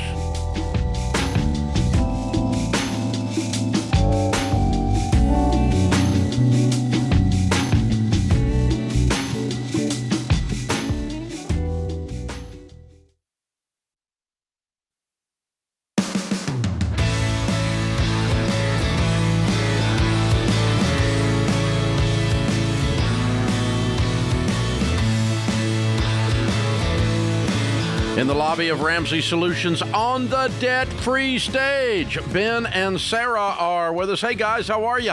Doing well. Welcome. Where do you guys live? Well, I guess Paducah, Kentucky is our closest big city. Okay. Well, welcome to Nashville. Good to have you. And how much debt have you paid off? We paid off $42,000. All right. And how long did that take? 11 months. Good for you. And your range of income during that time?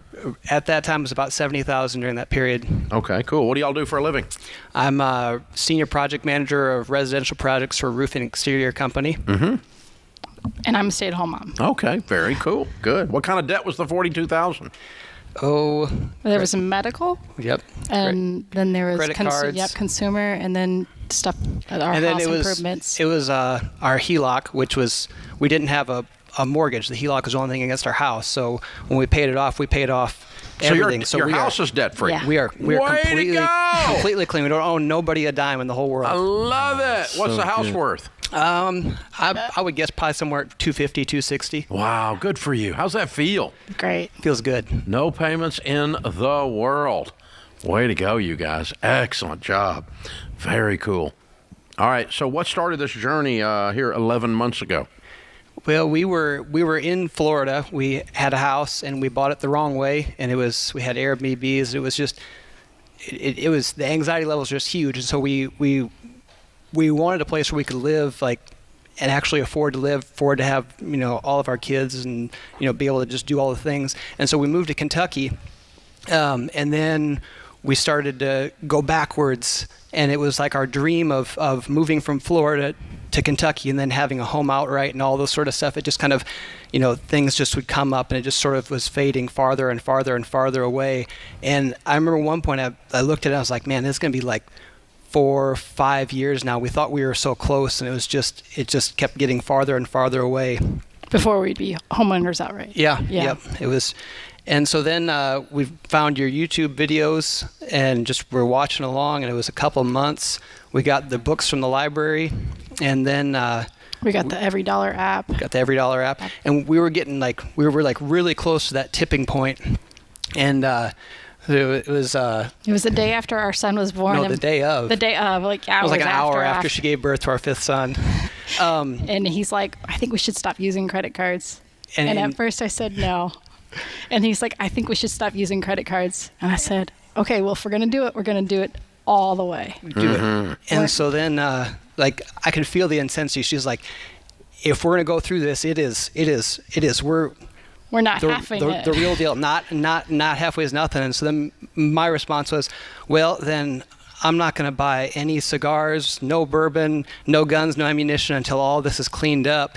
And then her response was, guess pretty we won't much go to like McDonald's anymore. Doubled down, and we just did our normal working stuff. We had $17,000 in a independent brokerage account that cleaned it down to $25,000, and then we just didn't buy anything for 11 months, and Sarah just managed our home so well, and just nothing that we bought at the grocery store went to waste, and she just made everything just as it could be, so that we could just get it all behind us in our rearview mirror. Do they let you stay in Kentucky if you don't drink bourbon or buy ammunition? It was really hard. It was really hard. It was against the law there. They kick you out. They'll revoke your passport, man. Way to go, y'all. It's amazing, guys. I mean, that's when people are going to do it is when they start going, okay, the things that matter to me, I'm going to set them on the shelf because now getting out of debt matters more. And this is not forever. We're going to live like no one else so that, by God, we can live like no one else and give like no one else. Mm-hmm. And like you said, no McDonald's. We're going to eat, no eating out. We're not, the kids are, and 11 months after a new baby, you're done, house and everything. Everything. Yep. Wow. That was very intense. Oh, yes. Yep. But, I hear people say, it's a year of saying no, but it was really, I think of it as a year of saying yes. Like, yes, sir. we did things like going to parks, having fires in our backyard, things that didn't cost money. And we were saying yes the entire year to what starts now and moves forward. It's just, the whole year, it's like, no, we're not saying no to doing these things. We're saying yes to the future. Yeah, yes, we're going to have a great future. Yep. Yes, we can live like no one else later. Yep. Mm-hmm. Because now we're paying a price. That's a good way of looking at it. I like that framing. Very, very good. Very cool. And how many kids do you have? 5. 5. You have a bunch of kids when you're having finance discussions an hour after one of them's born, right? Yeah, we're like, all right, well, we got the 5th one done. Now let's see. Let's open the spreadsheets and look at the budgets. Well, and the medical bills were from the 4th son. So. Oh, yeah. Yeah. We're like, okay, well, we had another son here, and this one over here is not even paid off yet. Yeah. Got to make sure this one doesn't get repoed. We got to clean this up. Yeah. Well done, you guys. Very well done.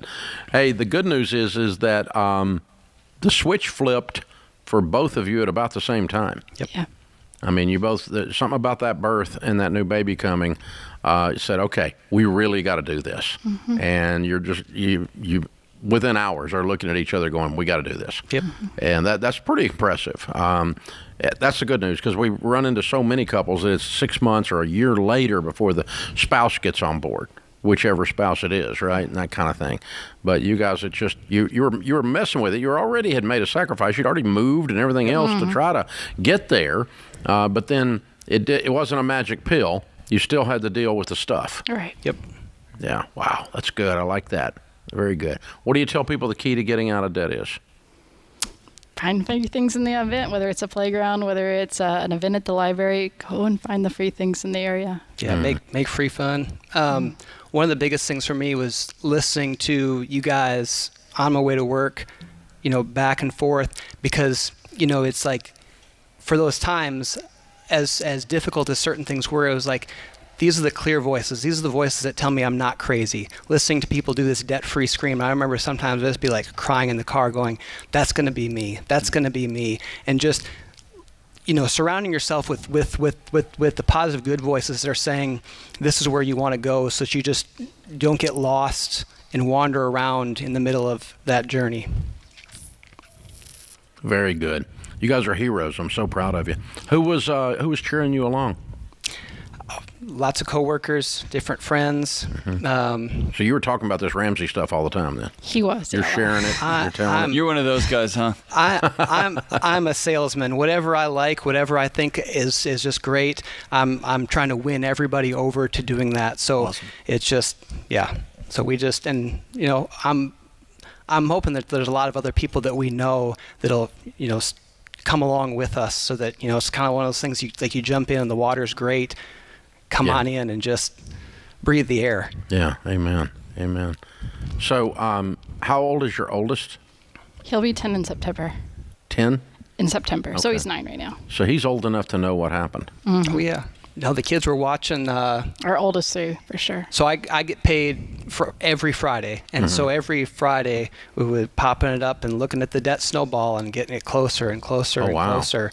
And so, we didn't tell them. They have a very clear memory of the time that the old man and the old lady changed their whole lives. Dadgum family trees completely changed because you two heroes. Oh, and I remember Wilbur. He's 5. One time we were riding in the car and we were playing it, and from the back seat, he goes, "Dad, am I debt free?" And I said, "Yes, buddy, you're debt free." And he goes, "Yes." And I'm like, and so it's just, and then, we get the little credit cards in the mail, those offers, and every time we get them, the kids are like, "Can I cut it up? Can I cut it up?" And it's just fun because we created a culture where we we live in freedom. Well, and now but the kids have watched this, and so it's seared into their memory. It's foundational for them. Well done, y'all. All right, are they here? Yeah, they're here. Get them up there. Get them up there. Yeah, quick, we got to do the quick. debt free scream with you. I'm sorry, they're off camera. I didn't see them. Okay. All right, come on, guys. Let's go. Come on. Let's run. All right, $42,000 paid off in 11 months, making $70,000 a year. Count it down. Let's hear a debt-free scream. 3, 2, 1. We're debt free! Yeah! There we go. But you can't do this stuff with a large family. Absolutely you can. Those guys are heroes.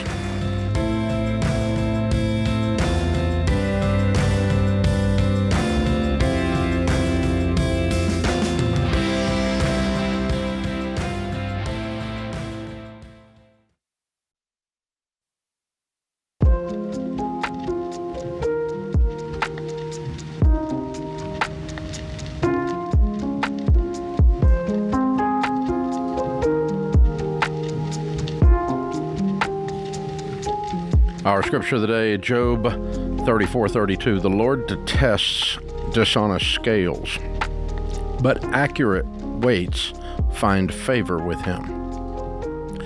Earl Wilson said, to sell something, tell a woman it's a bargain, and tell a man it's deductible. That'll work.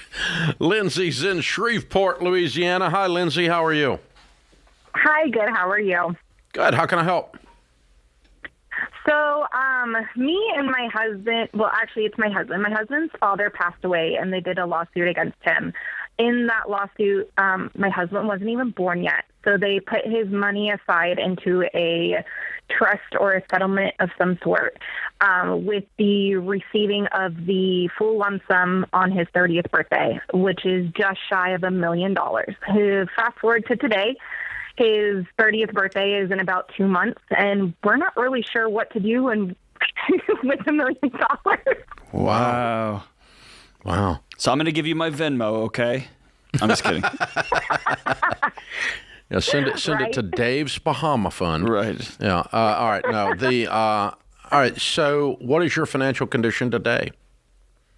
We make roughly $50,000 a year before taxes. We're about $27,000 in debt. 20 of it being our house payment, or not our house payment, but our house.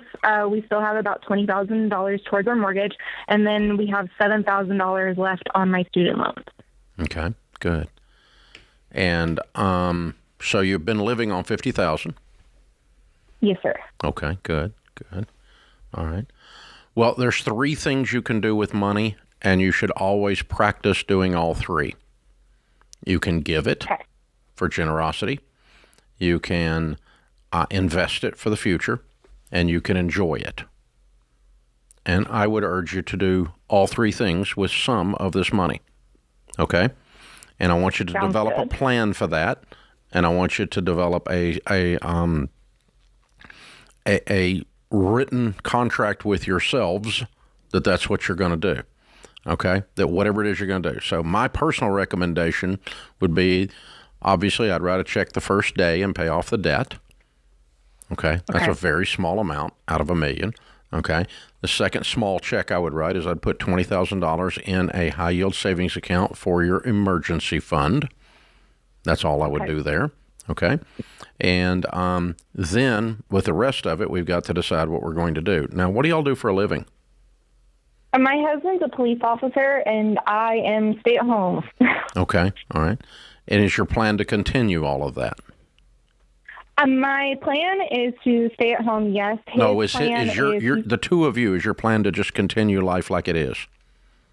Yeah, we want to for the majority of the most part. We would like to put our kids. I have 2 kids that we would like to get in a bigger and better school district. Currently, okay, so we with might 50 grand, move. We might move. We would like Okay, to but move he's into going a to bigger continue to be a police officer, and you're going to continue to stay at home. That's the plan.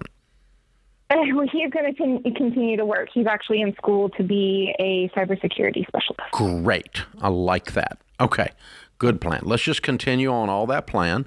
And so what's your current home worth? Our current home's worth about $120. Okay, and what would the move-up home cost? Anywhere from $375 to $450. Okay, let's call it $420. Let's call it $420, which means you need $300. Right. Yes, we're Okay. relocating to the DFW area, and that seems to be the average. Okay, how are you relocating to the DFW area, and he's continuing to be a police officer in Shreveport? He's leaving that to go do cybersecurity. He should graduate at the end of this year in December. Okay, all right. So but you would have a job lined up before you made this move. Yes, obviously, yes. Yeah. Well, I'm not obvious to everyone, but it is to me. Yeah. Yeah. And so, Fair okay. enough. All right. I've talked to several people today that it wasn't obvious to, but, but that's what we're going to do. Okay. So we're going to have a job. We're going to spend $300,000 upgrade. We're going to sell the house in Shreveport, put $300 with it, buy something in the $400 to $450 range. We're going to have a zero debt. We're going to have an emergency fund, and then we also probably need to upgrade some cars, and we probably need to go on a vacation, and so let's spend another $100,000 on that. So that's $300, $400, $450, $500, we'll call it. So you got $500,000 left to invest and do some generosity with. We're going to upgrade your cars. We're going to go on a nice trip. We're not going hog wild. We're not losing our mind, but we are going to enjoy some of this, and then we're going to invest $500,000. Okay. Now let me help you with how important that is. You need to lay every one of those things that we just talked about out. Just write them down a sheet. Just make you a little one-page game plan, strategy. This is where the money's going. I'm spending the $1 million. Okay. I'm spending $300 on a house upgrade. I'm spending a trip. I'm upgrading the cars. I'm paying off the debts. I'm putting in a $20,000 aside in an emergency fund. You with me on all this? Yes, sir. You line item it, write down a yellow pad if you want to, and write it out, and then y'all initial it, because you got to freaking stick to this. Because when in the middle of the night, when your brain starts spending this money, you have to tell your brain to shut up. Those Amazon shopping sprees, darn it. Yeah, those things. Because what you can do is if you know $1 million is coming in, you can spend $3 million in your head. Right. And that's what I'm trying to avoid. I'm laying out a game plan here. And then you stick to this is your $1 million budget. What are we going to do with this $1 million? We're going to have a budget. We're going to give every one of these dollars a name before they get here. And you guys got to do that this weekend, 2 months before the money comes. You got to lay it out just like we laid it out. Go back and play this call back, okay? Okay.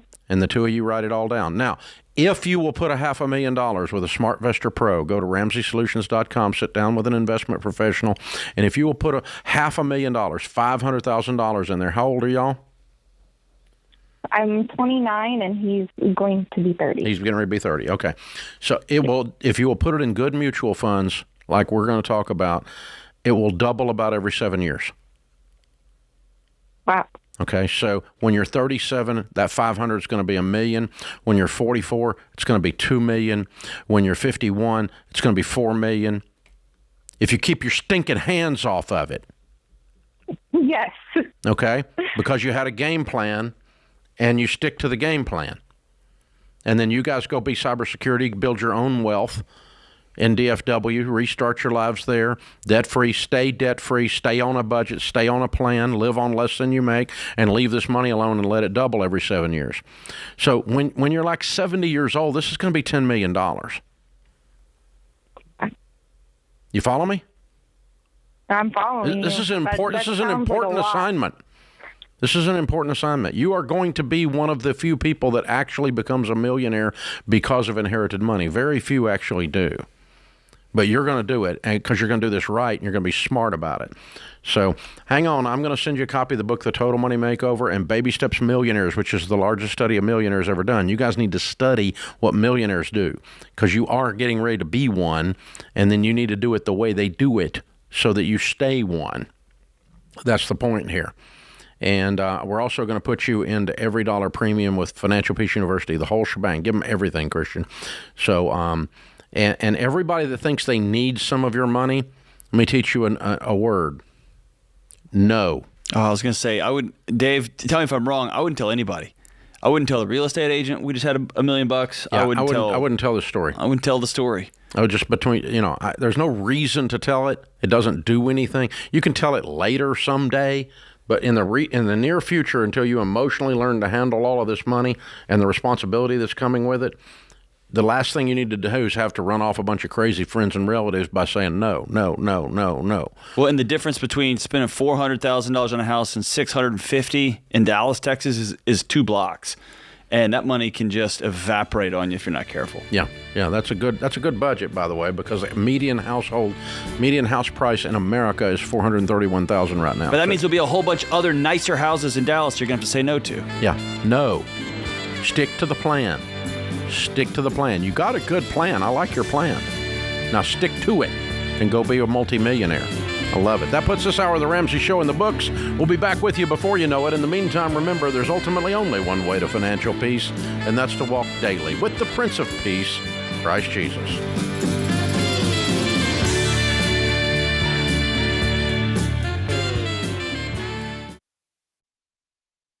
Hey, you guys, I was shocked to learn that 88% of you out there are sharing The Ramsey Show. I mean, that is so incredible. Thank you so much. And I want to tell you that we're making it even easier to share. So this June, we have pulled together the brand new Ramsey 101 YouTube playlist, a quick start collection of how to get started walking the Ramsey plan. Now, this playlist is perfect for that one person in your life who needs help winning with money and just doesn't know where to start. So here's what's inside: what the baby steps are and why they actually work, how the debt snowball helps you pay off debt fast, and how to build wealth and invest for the future, and so much more. So here's what you need to do. Click the link at the top of the show notes. It'll take you straight to the YouTube playlist. Copy it, text it, send it in a group chat. Just say, hey, I thought this might help. Because one playlist shared at the right time could be the turning point. One share, one playlist, one step could change everything for that one person in your life. So click the link, share The Ramsey Show, and let's help someone out there start winning with money.